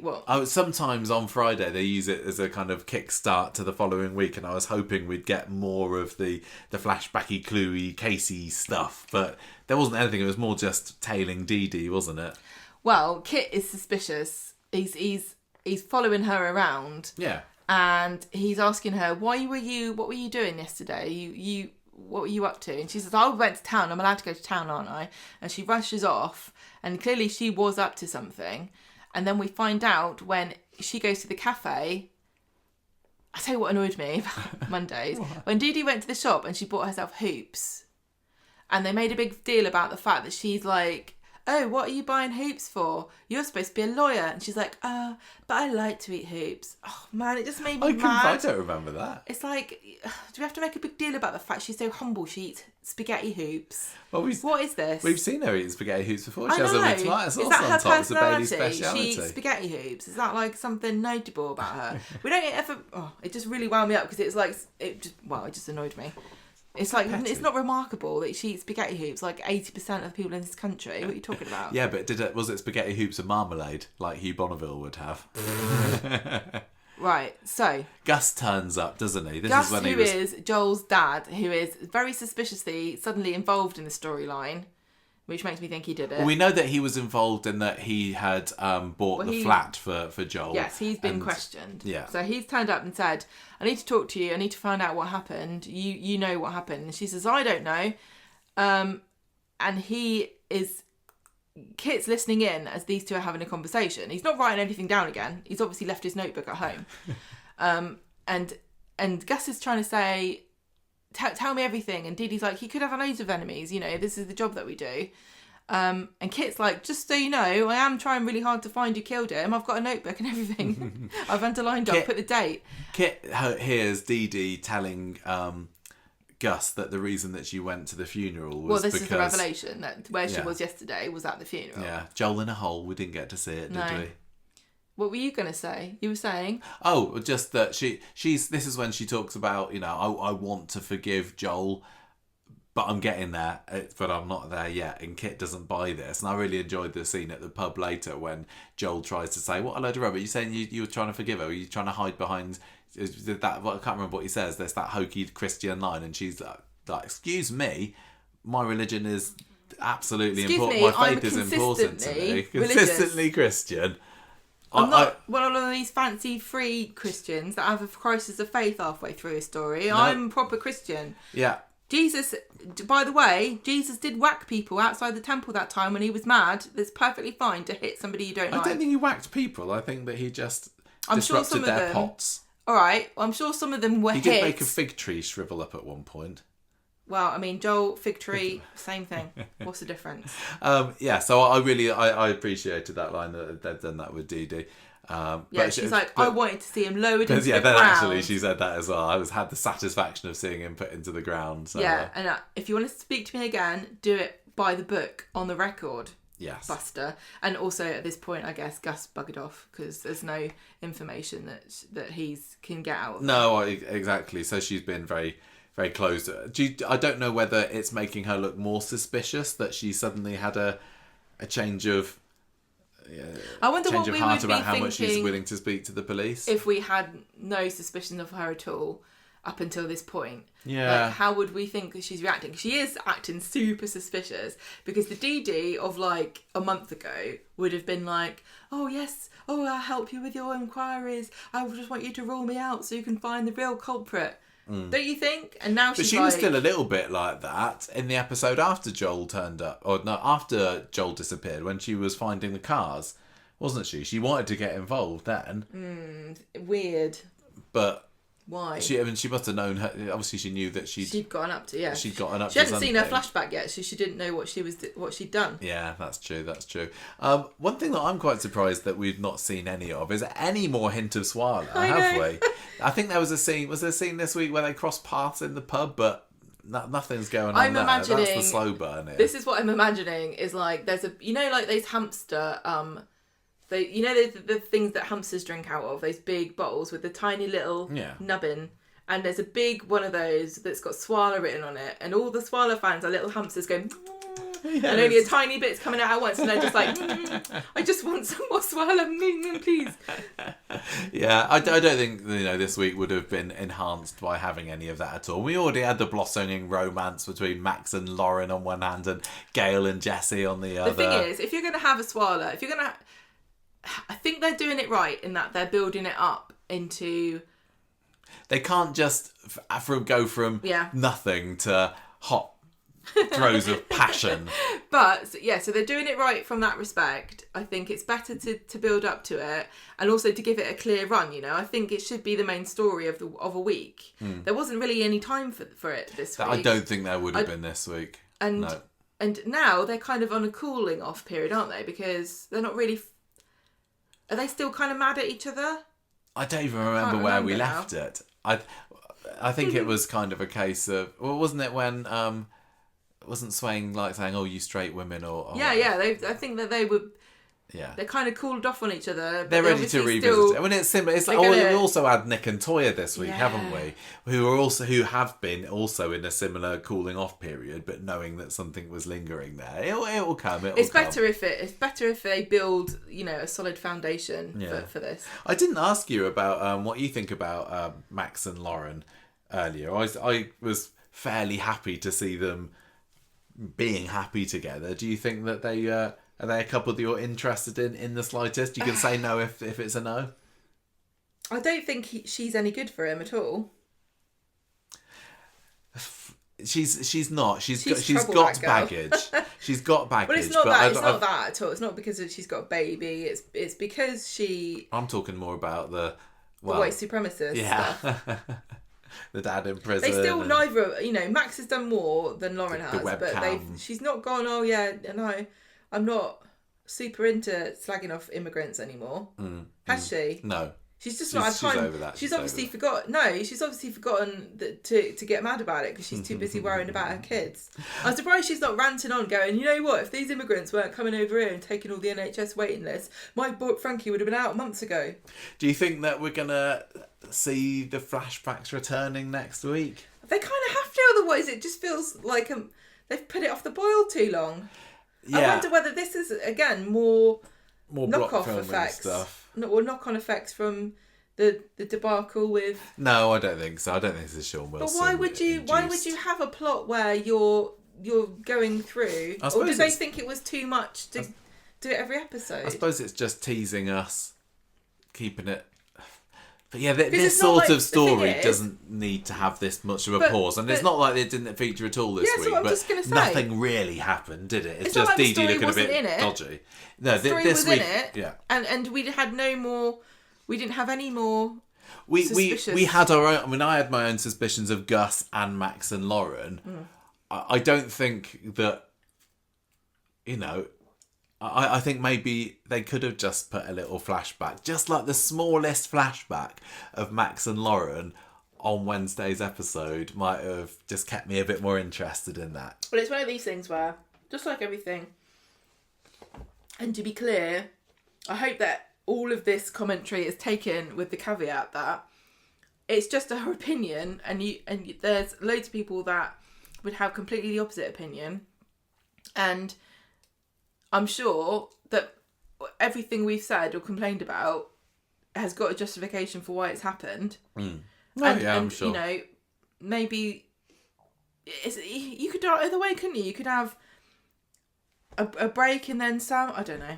I think it would have been nice to have officially got the whole suspect list before having a bit of a break, maybe. I just want to see the photo finished off. Right, Toyah, Nick's Leanne's boyfriend. So that story's back on Monday, and everyone, they seem to spend the whole week packing to move out of that flat. They got a whole lot of stuff there that they need to put in little holdalls. And there's some lovely little scenes between Nick and Leanne, and I was still holding on to the possibility on Monday that Nick and Leanne might be able to make it up again, but at least that they don't end on a sour note. Yeah, with animosity. They're just having a bit of a jolly time deciding who gets what. Yeah, they're having a bit of banter. Sam's looking like a sad orphan because he's got another mum that's leaving him. Leanne's got this massive My Dream wedding book, and she's like, oh, what was I thinking? And then she opens it and she says to Nick, "That's so weird. There's a load of stuff written in here about Dee-Dee Bailey being a suspect in Joel's murder. I think I've picked up Kit's got my wedding planner. No wonder he can't solve the case. He's walking around looking for dresses."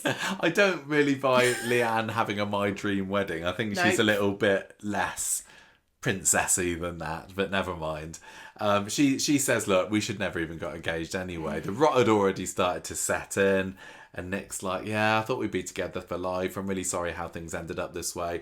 Look, personally, me, Michael, have made peace with the idea that Nick and Leanne are not going to be back together anytime soon. So I'm glad that they've not ended up with a massive fight and a fallout. I thought that this was a nice way to bring closure to what I see was a relationship that still had potential. Clearly, most people disagree with me on that. But I enjoyed that scene on Monday anyway. There's just a lot of packing. They agree that they were the real deal. They loved each other. And Nick tells her that he'll always love her. And she says, me too. So they kind of just start to cart stuff out the salon flat by the end of it. It was bittersweet. But yeah, they didn't need to do any of that stuff, so I'm glad they did. Toyah comes in on Wednesday and starts Nick's pulse racing again. So we know that she's had to find somewhere else to live. She's got some scummy flat over the other side of Weatherfield. I do not think we're going to ever see this flat. In fact, I'm not convinced that she's going to be spending very much time in that flat when she's got a lovely warm bed over at Victoria Court there. So she is just kind of lamenting the mess that her life has turned into, and she's like, I'm 40 whatever years old, I've got no kids, got no house, I haven't even got a sofa. And Nick says, well, for some people this is a dream, people not being encumbered by things. Nick, and she's like, I want to be encumbered. No one dreams of being homeless. No. And not having any belongings. And some people do like the life of, people imagine how cool it would be to not be a materialistic and just going wherever the wind takes them. Not be a materialistic capitalist like we all secretly are. But unfortunately, it's not how it works. Toyah doesn't. I mean, Toyah wanted a family and children. Spider, it doesn't have. It goes wherever. He hasn't got more possessions than will fit in a little knapsack over his shoulder. He's perfectly happy. But I think that Toyah, although she shares some of Spider's values and beliefs and whatnot, I think she is the sort of person who would think, I should have got my act together by this point. I think she would. I think she's probably thinking, if I hadn't driven Imran into the wall that one time, they'd have a kid and a house. They were married. They had a flat together. They were getting Elsie. She could have had it made. So she's going to be feeling in the back of her head, I threw that all away. I know it was Imran. I know that he slept with Abby, and I know that there's an awful lot of blame. Dog. To put it in front of him there, but she is going to be feeling guilty that she's got herself partly into this situation. And anyway, she heads off to go and do whatever she gets on with. Sam's... Nick takes Toyah to the flat to help her move in because she's like, I have to go on the bus. Oh, is that what it was? Oh, okay. And then Sam gets annoyed. Oh, yes, they were supposed to be going to Jodrell Bank. Yes. Which is not a... It's not a savings... No, it's not really got your savings account. He's not trying to get a mortgage out for David Platt. It's a giant satellite dishy thing. It's very radio famous. Station. I've mentioned it before. So yeah, they don't get a chance to go basically on Wednesday because... Well, he's like, where are you spending all your time with Toyah? You're supposed to be going with me to Jodrell Bank. So I love the bit towards the end of the episode where Sam's sitting on the sofa there with Nick. Toyah comes in through the back door, and the main door to the flat, and Sam's just there. He's not even turning around to see Toyah. Like... He wanted to go to Jodrell Bank today, and then this cow Toyah Battersby preventing him from doing that because Nick's fawning over her, and he's like. She's saying, "Oh, anything you need me to do, Sam? I'm sorry about your granny Gail." And Sam's like, "I don't need you. I've got my dad." And I was like, "Oh no, I don't like Sam and Toyah. I hope that they make up." And they do. They have a lovely little scene on Friday. It doesn't come naturally to either of them to be arsey. No. They are both nice. Very pure, nice, friendly. They don't like causing drama. Grudges. No. They just do it by accident. Yeah, they don't. You get some characters that revel in animosity and chaos and argy-bargies, but they're not like this. So though Toyah comes round on Friday and he's quite resistant to it at first, it doesn't take long for her to wear him down, and he apologises for snapping, and then they make this stent out of a hamster tube and a bicycle pump, and I just loved it. I thought it was brilliant. And peanut butter, I thought it was great. And Nick obviously sees that this woman that he is clearly unable to let go of has got a lovely relationship with his son, and it's like, well, look, I've got a ready-made family here, he's thinking. Toyah just cannot help herself but steal people's children. Yeah, that's what she's doing. she's playing the long game, isn't she? So Nick kind of he says to Toyah, later on, I've been really worried about Gail, and she gives him a hug because she's sad. Yeah, and then he says, he says he still loves her because he's feeling, his mum could have died on Monday, so obviously he's all at sixes and sevens, and he just wants love. Yeah, exactly, and he's like, I know nothing's gonna happen. She's like, oh yeah. So snuggeroo. Here we go. We all knew it was happening.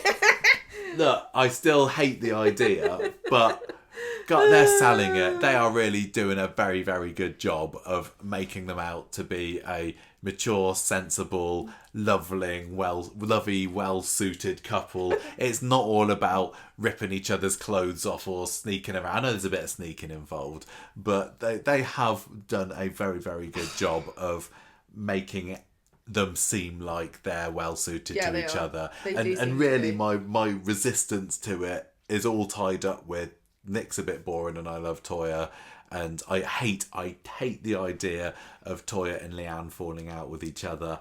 That's still to come. Basically, I cannot wait for Leanne to find out she's going to hit the roof. Well, she's already done it. Toyah already got a slap the other month, didn't she? Honestly, if Leanne didn't want Nick and Toyah to end up together, she should have taken Toyah with her in the flat. Exactly. Well, like, what did she say last week? I just need some time on my own. Sorry, yeah, you've brought yourself into this, Leanne. So they're starting to get a bit hot and heavy on the sofa later when Nick pulls off and says, "No, this is wrong. I can't do it." And then Toyah says, "No, I still love you. What's going on?" Look, tell you what, they say. Let's just work. You're not sure, Nick. I'm gonna go away. You decide what you want, and then let me know when you've decided. And through a mutual bonding session of the motherless child. Fathering, don't know what I'm going to say here. Basically, Daniel, Dev and Nick bond over the fact that they've all got children with dead mums. Yeah, to get a long story short, that's it. And whatever it is they say, it seems to inspire Nick to call Toyah back and say, "I've decided we love each other. Let's just see where it goes." And they agree to have a secret relationship. They call it an affair without the cheating. Let's not tell anyone else about it yet. What could possibly go wrong? This is a brilliant idea. Nothing yet. So who's going to catch them first then? Is it going to be Sam, or is it going to be Leanne, or wild card somebody else? Why make this drama? It makes sense, I guess, if you're them, to say we don't want to rub it in everyone's faces, because it might be that they decide actually we're not that compatible. Yeah, that makes sense. And then if we split apart, nobody would ever know. Yeah. But, as viewers, we're saying, well, someone's going to catch them at it, aren't they? Sam and Leanne are going to find out, and then they're going to be like, "Why didn't you tell me?" And that will be part of the reason they get so mad. I just can't see how Leanne can stay there. How she can stay on the street. If Leanne's got any self-respect, she's not going to hang about Weatherfield and watch her sister and her husband, canoodle with each other. Couldn't do it. She's literally sleeping in her bed, using her wardrobe. What a kick in the teeth! I'm surprised that she's not using her toothbrush. She might as well do. She's got the germs now. Yeah, and I mean. And also, they still work together. Exactly. They're going to be mooning over each other. Impossible. And Leanne does not have a great reaction to anything. Also, all these techniques that Leanne learned from the Institute, is she using any of them now, or is she just giving up on it? Because surely she had all of these strategies and mind. What they call regulation. Or... kind of like CBTs. How to process your emotions, and some of that would have been useful. She's not using it anymore. She's just like, screw it. Because that's a waste of money. I'm surprised that how I'm not feeling particularly mad at Toyah for doing this to her sister. Even Nick, I'm not really mad at her, but at him. But I feel so bad in advance for Leanne for when this happens. I think Sam will get over it. Sam just goes from mother to mother, basically. Sam's like, whatever. He? And he does get on with Toyah, and I think that, Sam had got really close to Leanne over those years, but I think that he probably would get on with Toyah a little bit more, because I think they're more similar characters, Sam and Toyah, than Sam and Leanne. He's going to find it odd. And he does want that reunion between Nick and Leanne. But I think he'd grow to understand. I just can't see how Leanne would understand. A bit of the odd one out in that family. That group of 4 people. Mm. That's why she ended up in the cult in the first place. Yeah. Do you not think? Yeah. The she didn't feel like she fit in with everybody. They're all a bit more intellectual than she is. She never went to university. Mm. She felt like the odd one out. She felt like a bit stupid. Then she finally got something that was hers. It made her feel a bit special and like she'd finally got something over everybody. Like she knew something they didn't know. Mm. Mm. And then she lost that. Then she's lost Nick. Then she's lost her sister. Yeah. And she also lost Ollie again. Yeah. She's been trampled over. How would you stick about after all that? And also at the end, the other thing, like practically speaking, are they going to open the flat for her? Are they going to make her a set, Leanne? Or are they going to not? And it wouldn't surprise me if Leanne is going to leave the show. Not many people have one person to... Can you think of anyone who just lives by themselves and has their own set? Well... Yeah, Yaz is rattling around in number 6 at the moment. Not last time we saw her, because the last time we saw her, she was with Stu. Yeah, but now. Yeah, but now she. We've not seen her. Yeah. I don't think they really ever have anybody by themselves in a set. No, you might be right. And the only way to have her. It will be Sam and Nick and Leanne Toyah coming over, and that's not going to work, is it? I don't see Leanne as being the sort that would want to flat share with anybody. No, she wouldn't. I wouldn't either. But I also can't... I thought you were going to say, I can't see Leanne being the sort of person to have someone over for a cup of tea. Because I agree with that too. I think she wouldn't. Dee-Dee's on her own in the flat at the moment, isn't you're she? right. You're right. Yeah, in fact, she's been outright refused to have a flatmate this week. She supposedly had Adam, didn't she, living there? Yeah, and then before that, it was Paul. Yeah. So she has technically had someone living in the flat with her, but we've not seen very much of them together. So you're right. Yeah. There must be other people that I'm forgetting. I'm gonna make a resolution to try and accept Nick and Toyah. Okay. It's not worth fighting it. If they end up splitting up after this, obviously I'll not be upset. But yeah, I want to give it a go. I do. Right. That's what Toyah's saying. Comedy storyline of the week: Critters in Pittas. Also, we got Joseph ski trip. Gemma, tell us what's been going on there. It wasn't. You've got issue. You take umbrage with some of this, don't you? But it wasn't all bad. In fact, Kirk was absolute gold on Wednesday. Back on form. Take back everything bad I've ever said. I went into just before. I said that I hadn't seen very many spoilers this week before we got a chance to watch it on ITVX. But I did see. I think it was Paul from Corrie had put a tweet out saying. Oh, Kirk, he was absolutely brilliant tonight. And I was like, yeah, right, cool. No, he's not. No, he isn't. How dare you doubt? But he was superb. So let's do the Gemma and Chesney stuff and get on to the kebab shop partway through. Over to you. Well, I'm just imagining, me, here I am. Oh, Gemma, you do a Corrie podcast, don't you? Yeah. I haven't watched it for a while. Can you tell me about that family that's in abject poverty that are always begging for food and can't make the rent, and they're running ragged trying to, like, one of them stealing shoes from a shop because they can't afford it? What are they up to at the moment?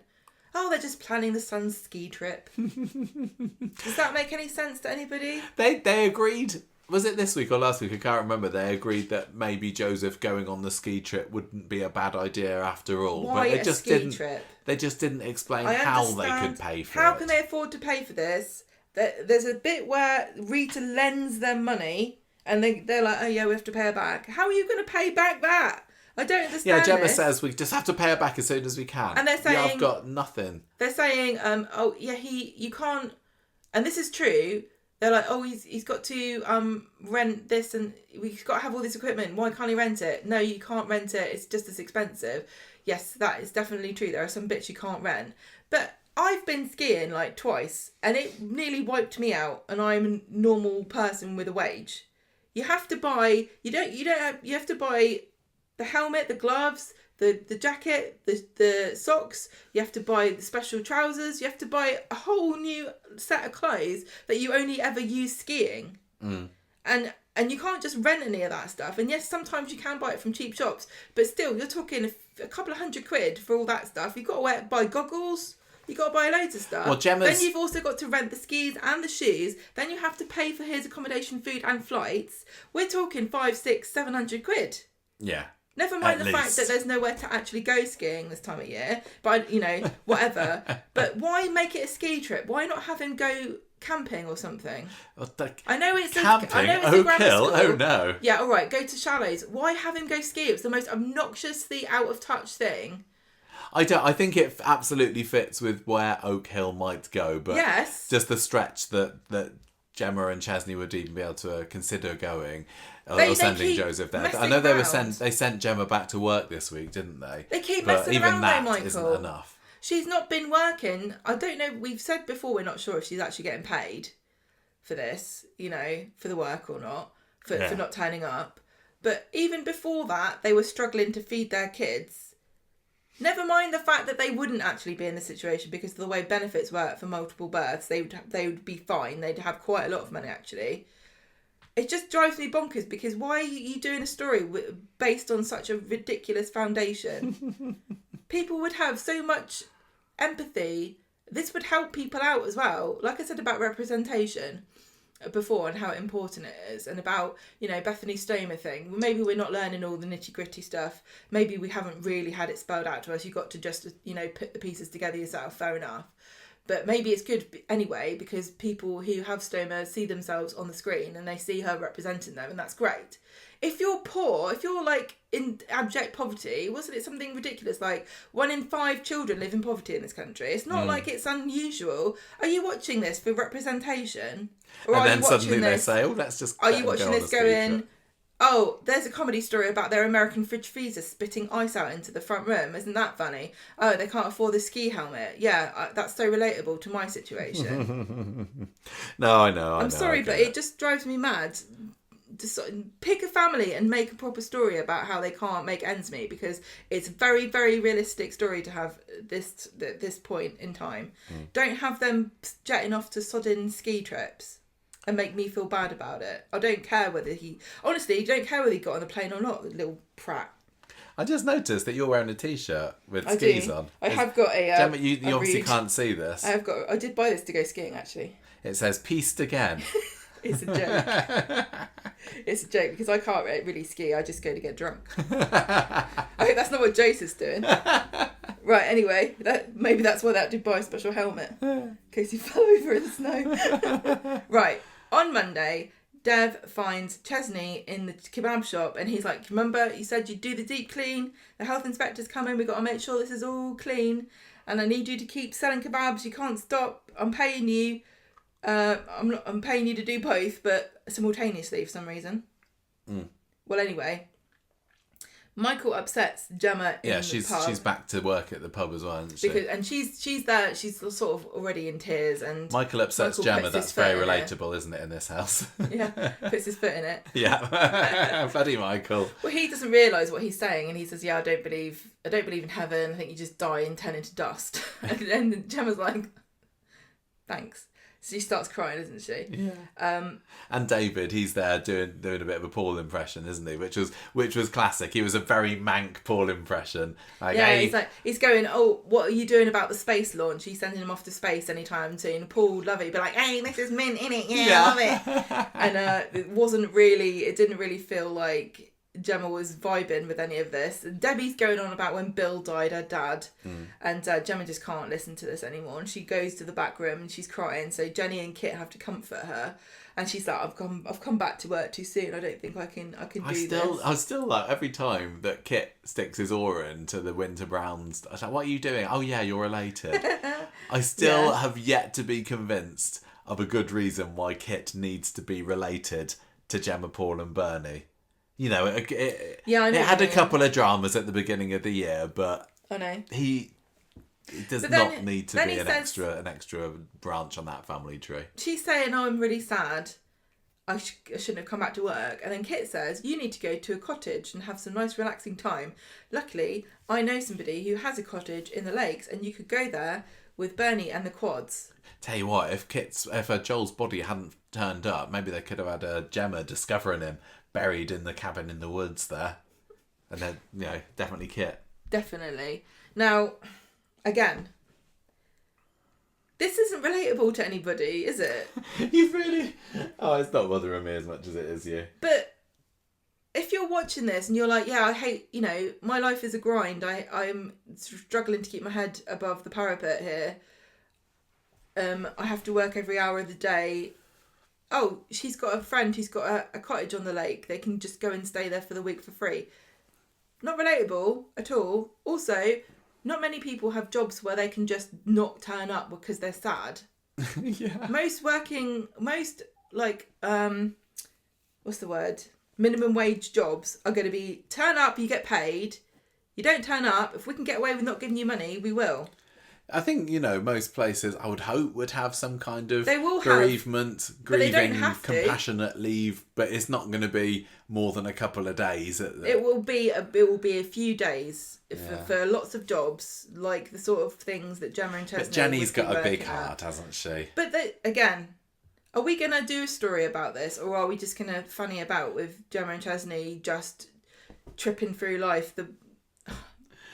Really weird. Nobody else goes skiing on Coronation Street. Anyway, on Wednesday, they're rushing around. They got a pack for both trips because Joseph's going skiing and Gemma and the quads are buggering off. And they realise after Gemma has gone that they're running late already for Joseph, and it turns out that the flight has been brought forward and Chesney's just been ignoring his phone. So that is so irresponsible of the school. To just say, "Oh yeah, we'll just do an earlier." Was it the school decided to go on an earlier flight? They got moved or something. And the school just left a message on the answer phone in the hope that Chesney would pick it up. Yeah.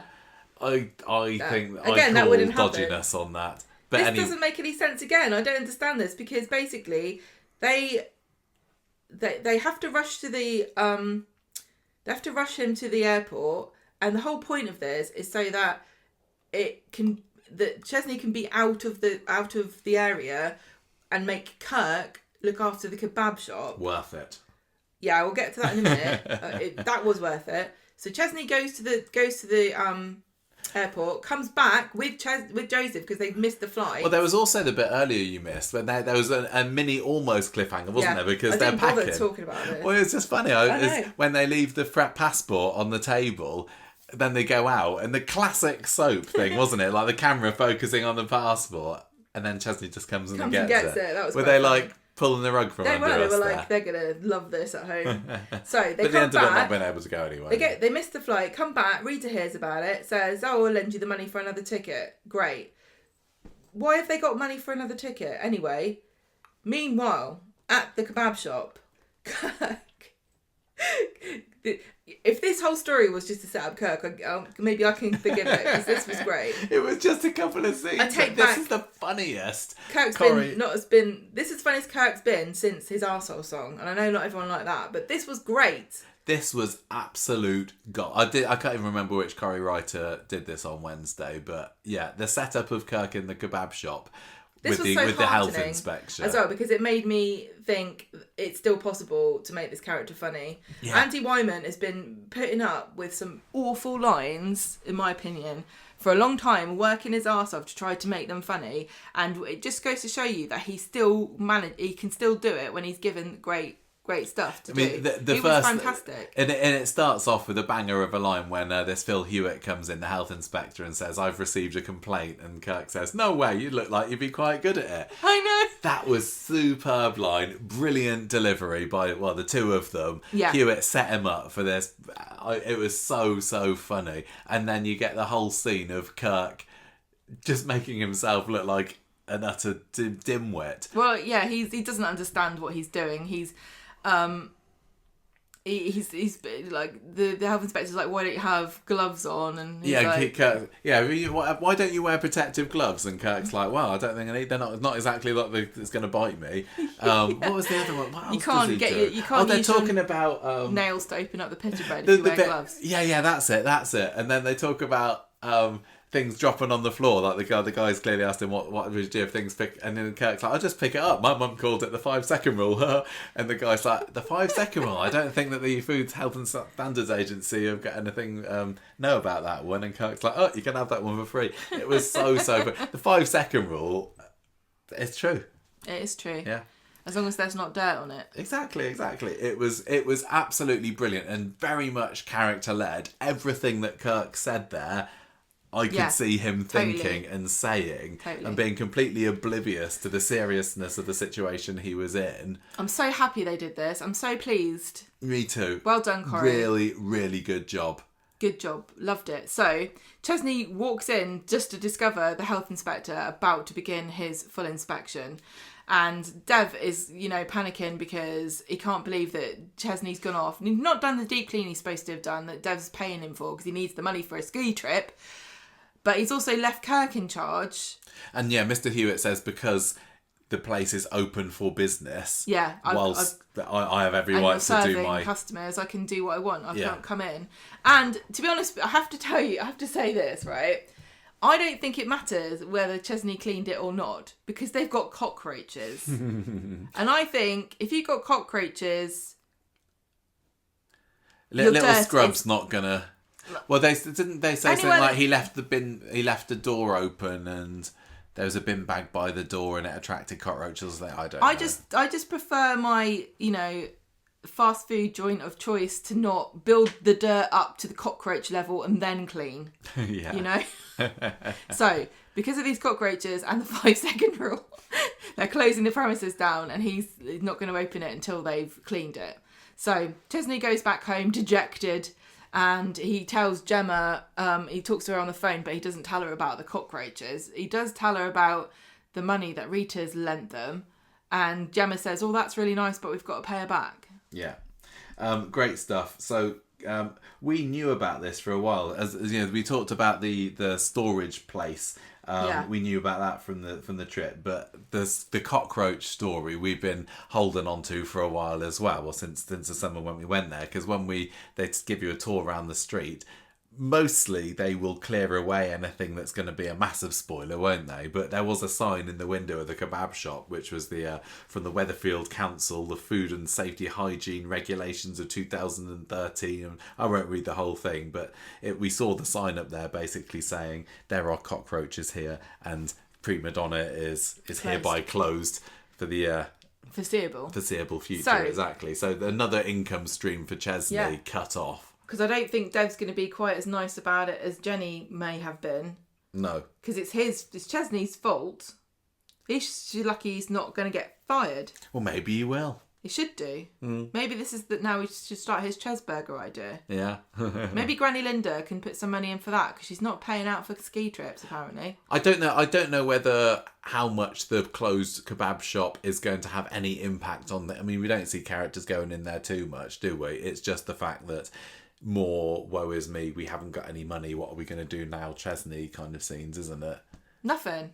Just the same as what you did before. We just seems to be moaning about it. Still 100% worth it, just so that we could get those brilliant Kirk scenes. I loved it, absolutely loved it. That's kind of it for that story, wasn't it? Then we had the Cassie story a little bit of today. Every so often they bring this back, don't they? And I forget, oh yeah, Cassie's looking after Ken at the moment. This is a really long running story. It is. Like, when was it that Ken had his fall? It was months ago, wasn't it? It was early summer. Well, it's not just that. It's his premium bonds as well and all this money that he's got now to spend. Yeah. And it's funny because sometimes on Coronation Street, at the beginning of the week, someone will say, I'm fed up with this, I'm going to live in Barbados. And Friday they've gone. This has been a holiday that's being planned over the course of months, which is very unusual for Coronation Street. They usually just go. And the simmering, lingering, Steve and Cassie, will they, won't they? Tension. Is it sexual? Basically, Ken's got a new hat.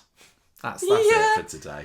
They're deciding that they're going to go to this. They're getting ready for this cruise, and Steve's still peed off that Cassie's loitering around when Ken clearly doesn't need a carer anymore. But Ken says, actually, I enjoy Cassie's company. When I saw Ken today with his hat and his white hat and his white blazer, it reminded me because I'm doing my scary movies for this month. I also, because I'll go on Shudder and Amazon Prime.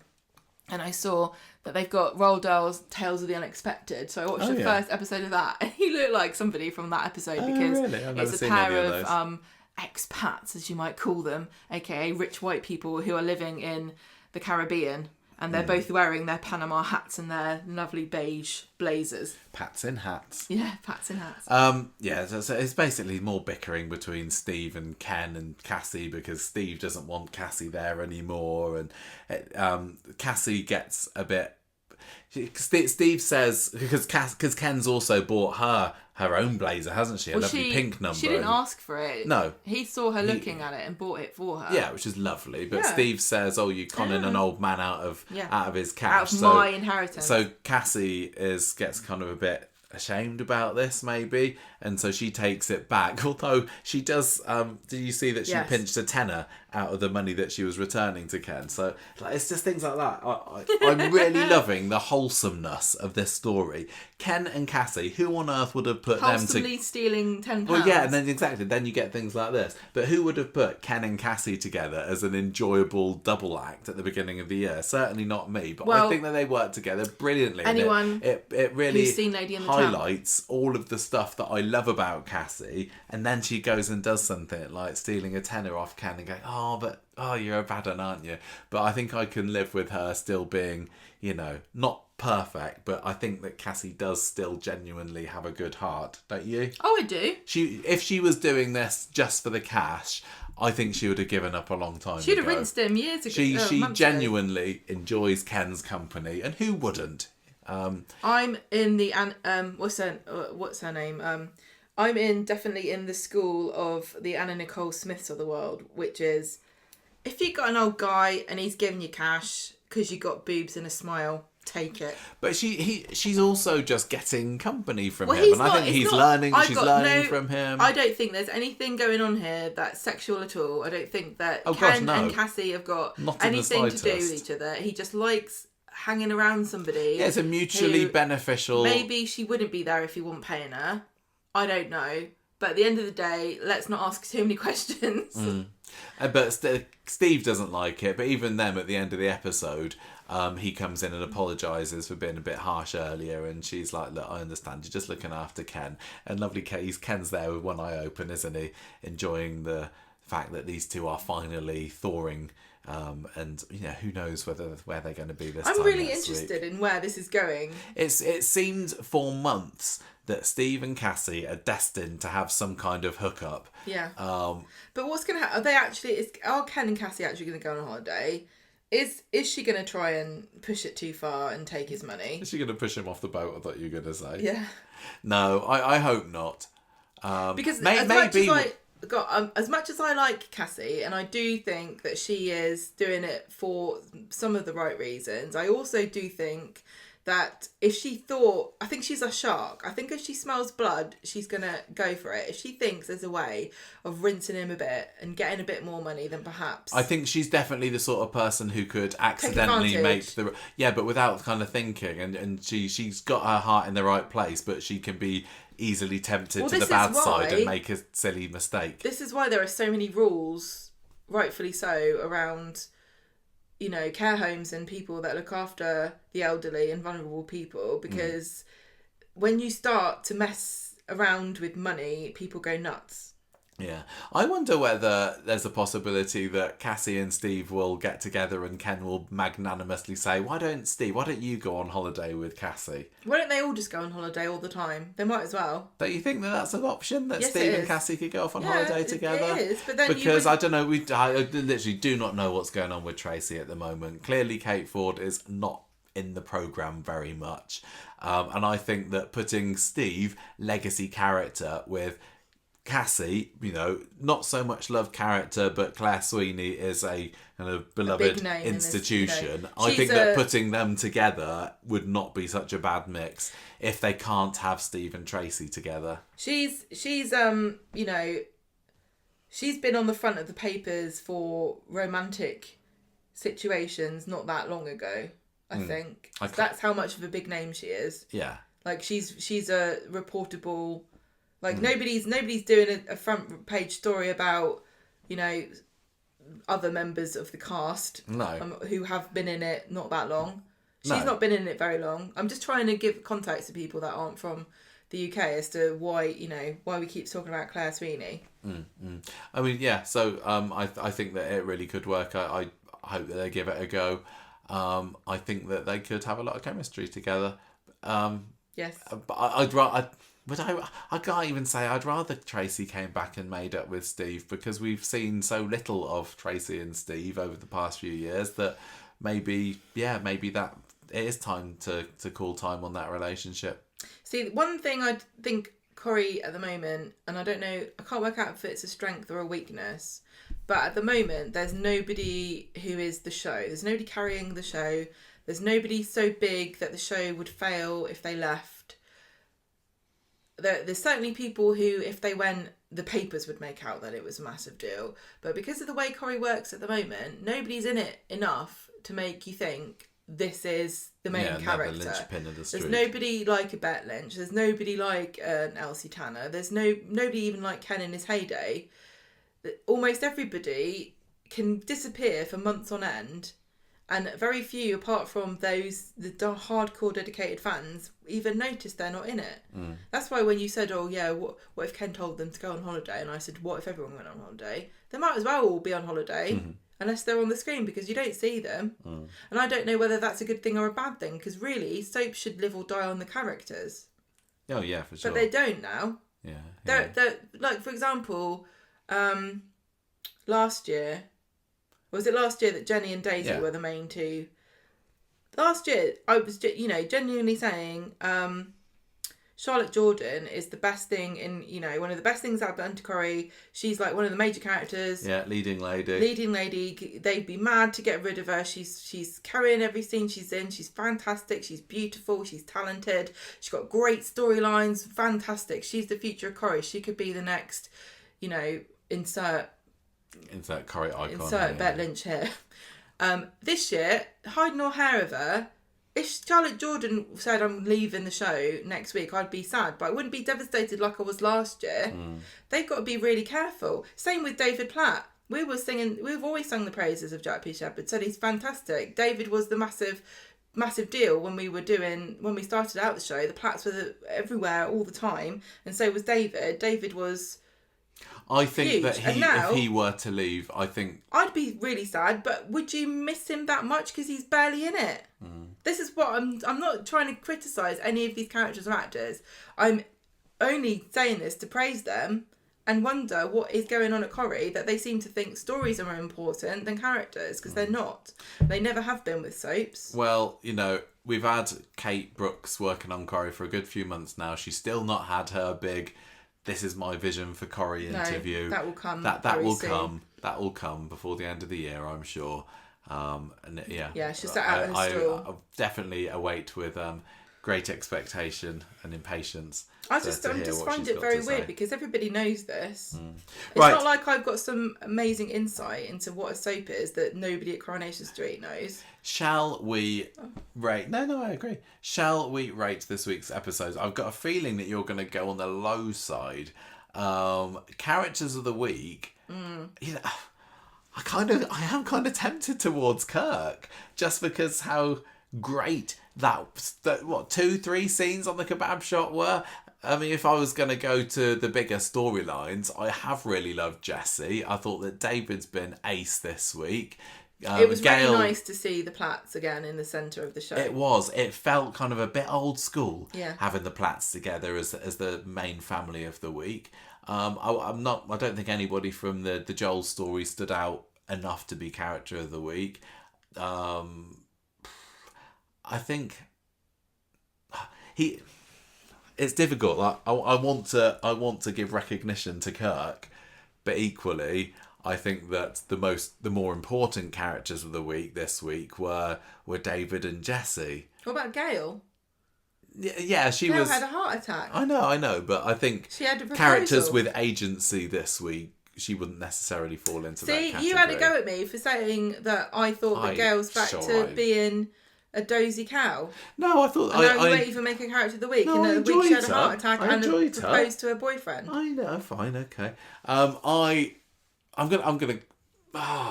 who are you going for? You say first. Well, as much as I do... I think that Kirk already kind of has a certificate on the front of the kebab shop, in a sense, dedicated to his foolishness. I think he does deserve character of the week. I think you're right. I think we need to reward Coronation Street and encourage them to do more Kirk stuff. And I never thought I'd say that. Probably for the last 3 years, I didn't think I'd ever say more Kirk, please. But more good Kirk. That was fantastic. Well done, Coronation Street. For that Kirk scene, you get a 5 out of 5, but for the rest of it, I'm giving you 3 Scottish armpits. Are they sweaty farting armpits? Yeah. I am going to give it to... I'm going to... What are you scoring it? I don't know. All right, character of the week, I'm going to give to... David. I'm going to give it to David. Interesting. Just for consistency throughout the week. I've been really fascinated to see that he was there with the money. He had some brilliant lines. I've enjoyed seeing him still trying to be a bit sneaky with Jessie and a little bit of blackmail there. Yeah. There's been that lovely scene with him and Gail in the hospital bed. A rare human side of David Platt. Yeah, but Kirk definitely up there. I am going to give this week... I'm not going to say a 4 because I'm going to say 3.5. 3.5. £3.5 left in the parrot's will out of £5. £3.50 from John. What would you do with that? I'd buy a little plastic parrot to remember. I'd buy a chocolate milkshake at Roy's. Oh yeah. That's it for Street Talk. We've done it.